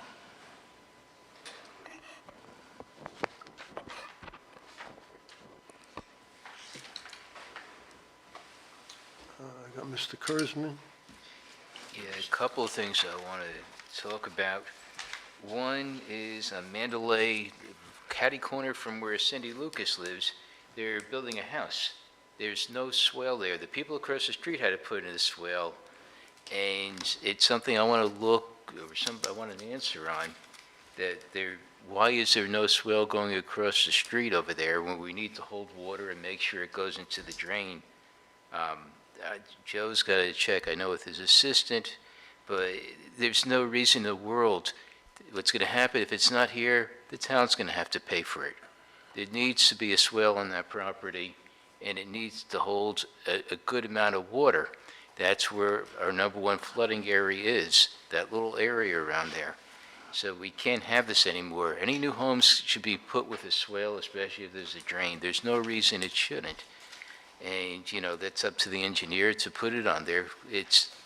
Frank, it floods. I mean. We didn't finish the topic we were on, so you're off on a new topic. So. No, but and the other thing, as far as something being not mandatory, the only way I'd ever do it is, I've always said it before, you want sewer, put it to a vote. Let the people decide they'll live in that section. If the majority of the people say no, it's no. The majority say yes, it's yes. And if you don't answer, you don't vote. That's just like the way democracy works. You got to go to the polls and vote, or you fill out that ballot, you vote, and that would be it. And then it's done and over. And they got to understand it's mandatory. Right now, the only way you're getting grants from the state of Florida or DEP or any place else if it's mandatory. It's a mandatory hookup. So, and I think that should end the conversation. At that point, let the people that live there decide. It shouldn't be necessarily our decision, because if it's mandatory, it goes by the majority. Let them make their own thing, and we shouldn't decide that for them. Town manager, and I'll get you next. Yeah. On that note, I think it's premature to do any survey or do anything further. You have to realize if it's 8.6 million in a grant, we have to come up with a match of 8.6 million. Oh. Or So half. are you saying the project is 8. $17.2 million? No, it should be half of that. So our grant would probably be, the whole project is 8.6. 4.3, so. 4.3. Okay. But we're still not ready to dish out 4.3 million. No. So, you know, let me do my due diligence, and I'll be back to you after November, and we can look at it. But I think sending out a survey is going to give people false hopes. Yep. Or get people upset. And right now, we don't have all the facts, so I can't see doing that right at this moment. Mr. Fender. And that was also my concern about seeing this. I'm like, why are we sending this out? But whatever. I'm in agreement with some of the things that Frank has said. But what I think is missing here is the size of the grant. So the town of Sewell's Point may be applying for a grant with the Florida Department in the amount of roughly whatever you think it is. You know, we should say, this is a significant grant of X million dollars or whatever it is, right? X million dollars. And then, again, if mandatory is the issue, I really don't want to raise the issue again, because I think we decided as a community that we will not, will not pursue mandatory hookups. But if, to David's point, that that area of 156 connections is there, and that area wants to vote on whether they would move forward with a grant that would allow them to hook up if it were mandatory. Your point of your questions, I will connect, yes or no, would be I will eventually connect. I would say, they don't have to hook up immediately, but they have to hook up within a time, whatever. within a year. Yeah, That's a state law. yeah, eventually, right. That's not eventually. Well, But there's all I'll tell kinds of you, laws, including speeding, and I don't often get stopped for speeding, right? But, how the law is enforced is also a thing, right? Well- So we will be in compliance with the law, and we will get people to hook up, but I have no problem, following on Commissioner Kurzman's comment, I have no problem supporting going after a grant if the majority of people, of the majority of the 155 people say they want it. If they say they don't want it, then I don't support it. There has to be an amount too, that people have to know what they're going to pay. If Sure. somebody might want it, but it's going to be 18,000 to hook up, they're going to say, no, thank you. well, and the In other some side of it cases. is, we're talking about gravity systems, right? That this is the pricing that they came up with for our gravity fee. Correct. Is the price for a connection to the existing the same price? I don't know, and, maybe we don't do it in a year, we do it in 5 years, or however long it takes for us to do the negotiation to convince, whoever's the commissioners at that time to move us through a process. Hence, I, would rather prefer to, until we get past November, because then we'll know who the county commissioners are and, have a better understanding. Granted, it all comes by the recommendation of their staff, and right now that recommendation is gravity, if we want to do any more. Now, it's my understanding that there might be a small amount out of the 156 that can't be serviced by gravity because of the topography, but it's going to be minimal, like 20 connections, so. Well, to your point about negotiation with staff, part of that negotiation is, there's no way we're going to tolerate a $4 million bill, so we're probably not going to do this project. Right. You have some other put your creative thinking hats on other ways we can get off of septic tanks into municipal sewer, and let them noodle on that for a while. I mean, they have the Connect to Protect or whatever program they have, and their goal, their stated goal of that organization is to find ways to get more connections, to get people off of septic. So that's, we want to help them in that goal. The question is, we have to do it affordably. It has to be paid for. We can't take on that kind of debt. We'll take some grants. Don't really want it to be mandatory, right? So, Okay. changing the subject a little, Okay. I think I'm ready to hook up. Are we ever, what's the The process? last holdup was that I heard, the connections on the bridges had to have a double insulated piece. To like the archipelago, you mean? Yeah, and to Island Road.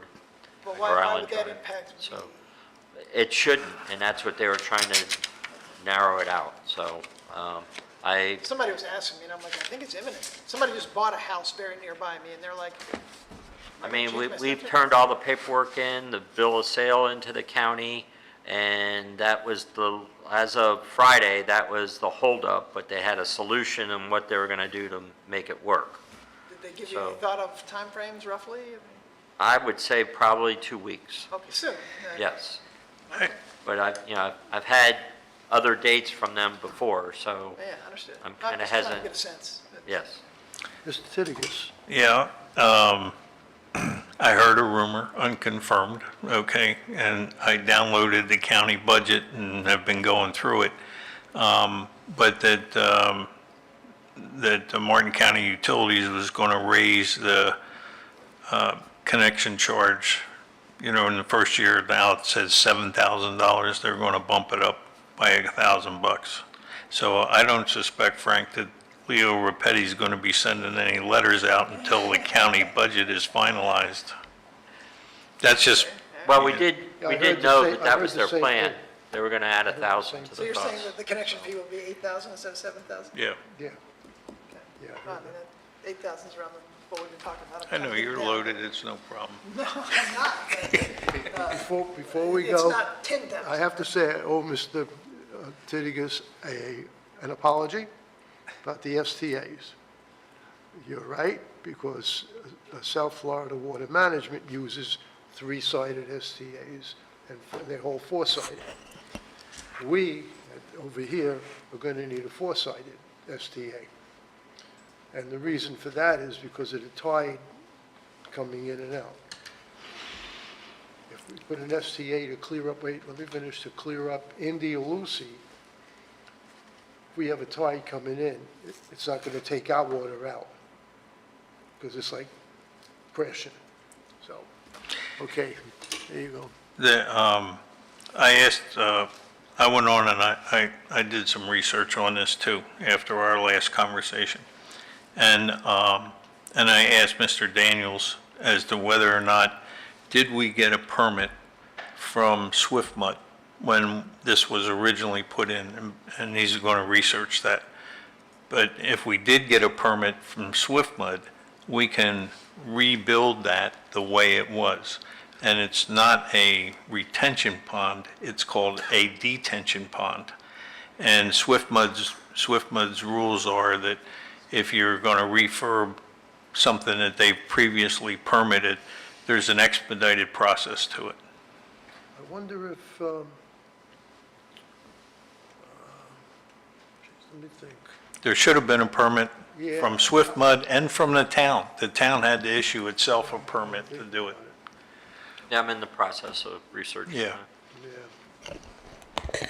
I don't know if they did, because it was sold to us by a private person, wasn't, But there was a lot of work done on it. not really. Not that I can remember, let's put it that way. Well, Mr. DeRosa lived there at the time that it was done, and he walked the property with me. He claimed that it was dredged out, that there was riprap on the sides. There's riprap across by where the Indian River is, and the lagoon. And there's also riprap going out in a V-notch. And SwiftMud specifically refers to a V-notch retention area. So that's what triggered me to come back to Mr. Daniels and say, hey, do we have a permit for this? Because if we do, it's an expedited process. You could ask Sandy Thurlow. Well, Call Joe, Sandy Thurlow. Could ask her, The reason I'm asking, the reason why I'm saying that is because that was her property, I believe, at the time. Okay. So maybe she knows what's going on, but maybe she had a permit, I don't know. Okay, is there anything else? Do I have a motion to adjourn? Yes. Do I have a second? second. Got it. Well, you guys want to leave?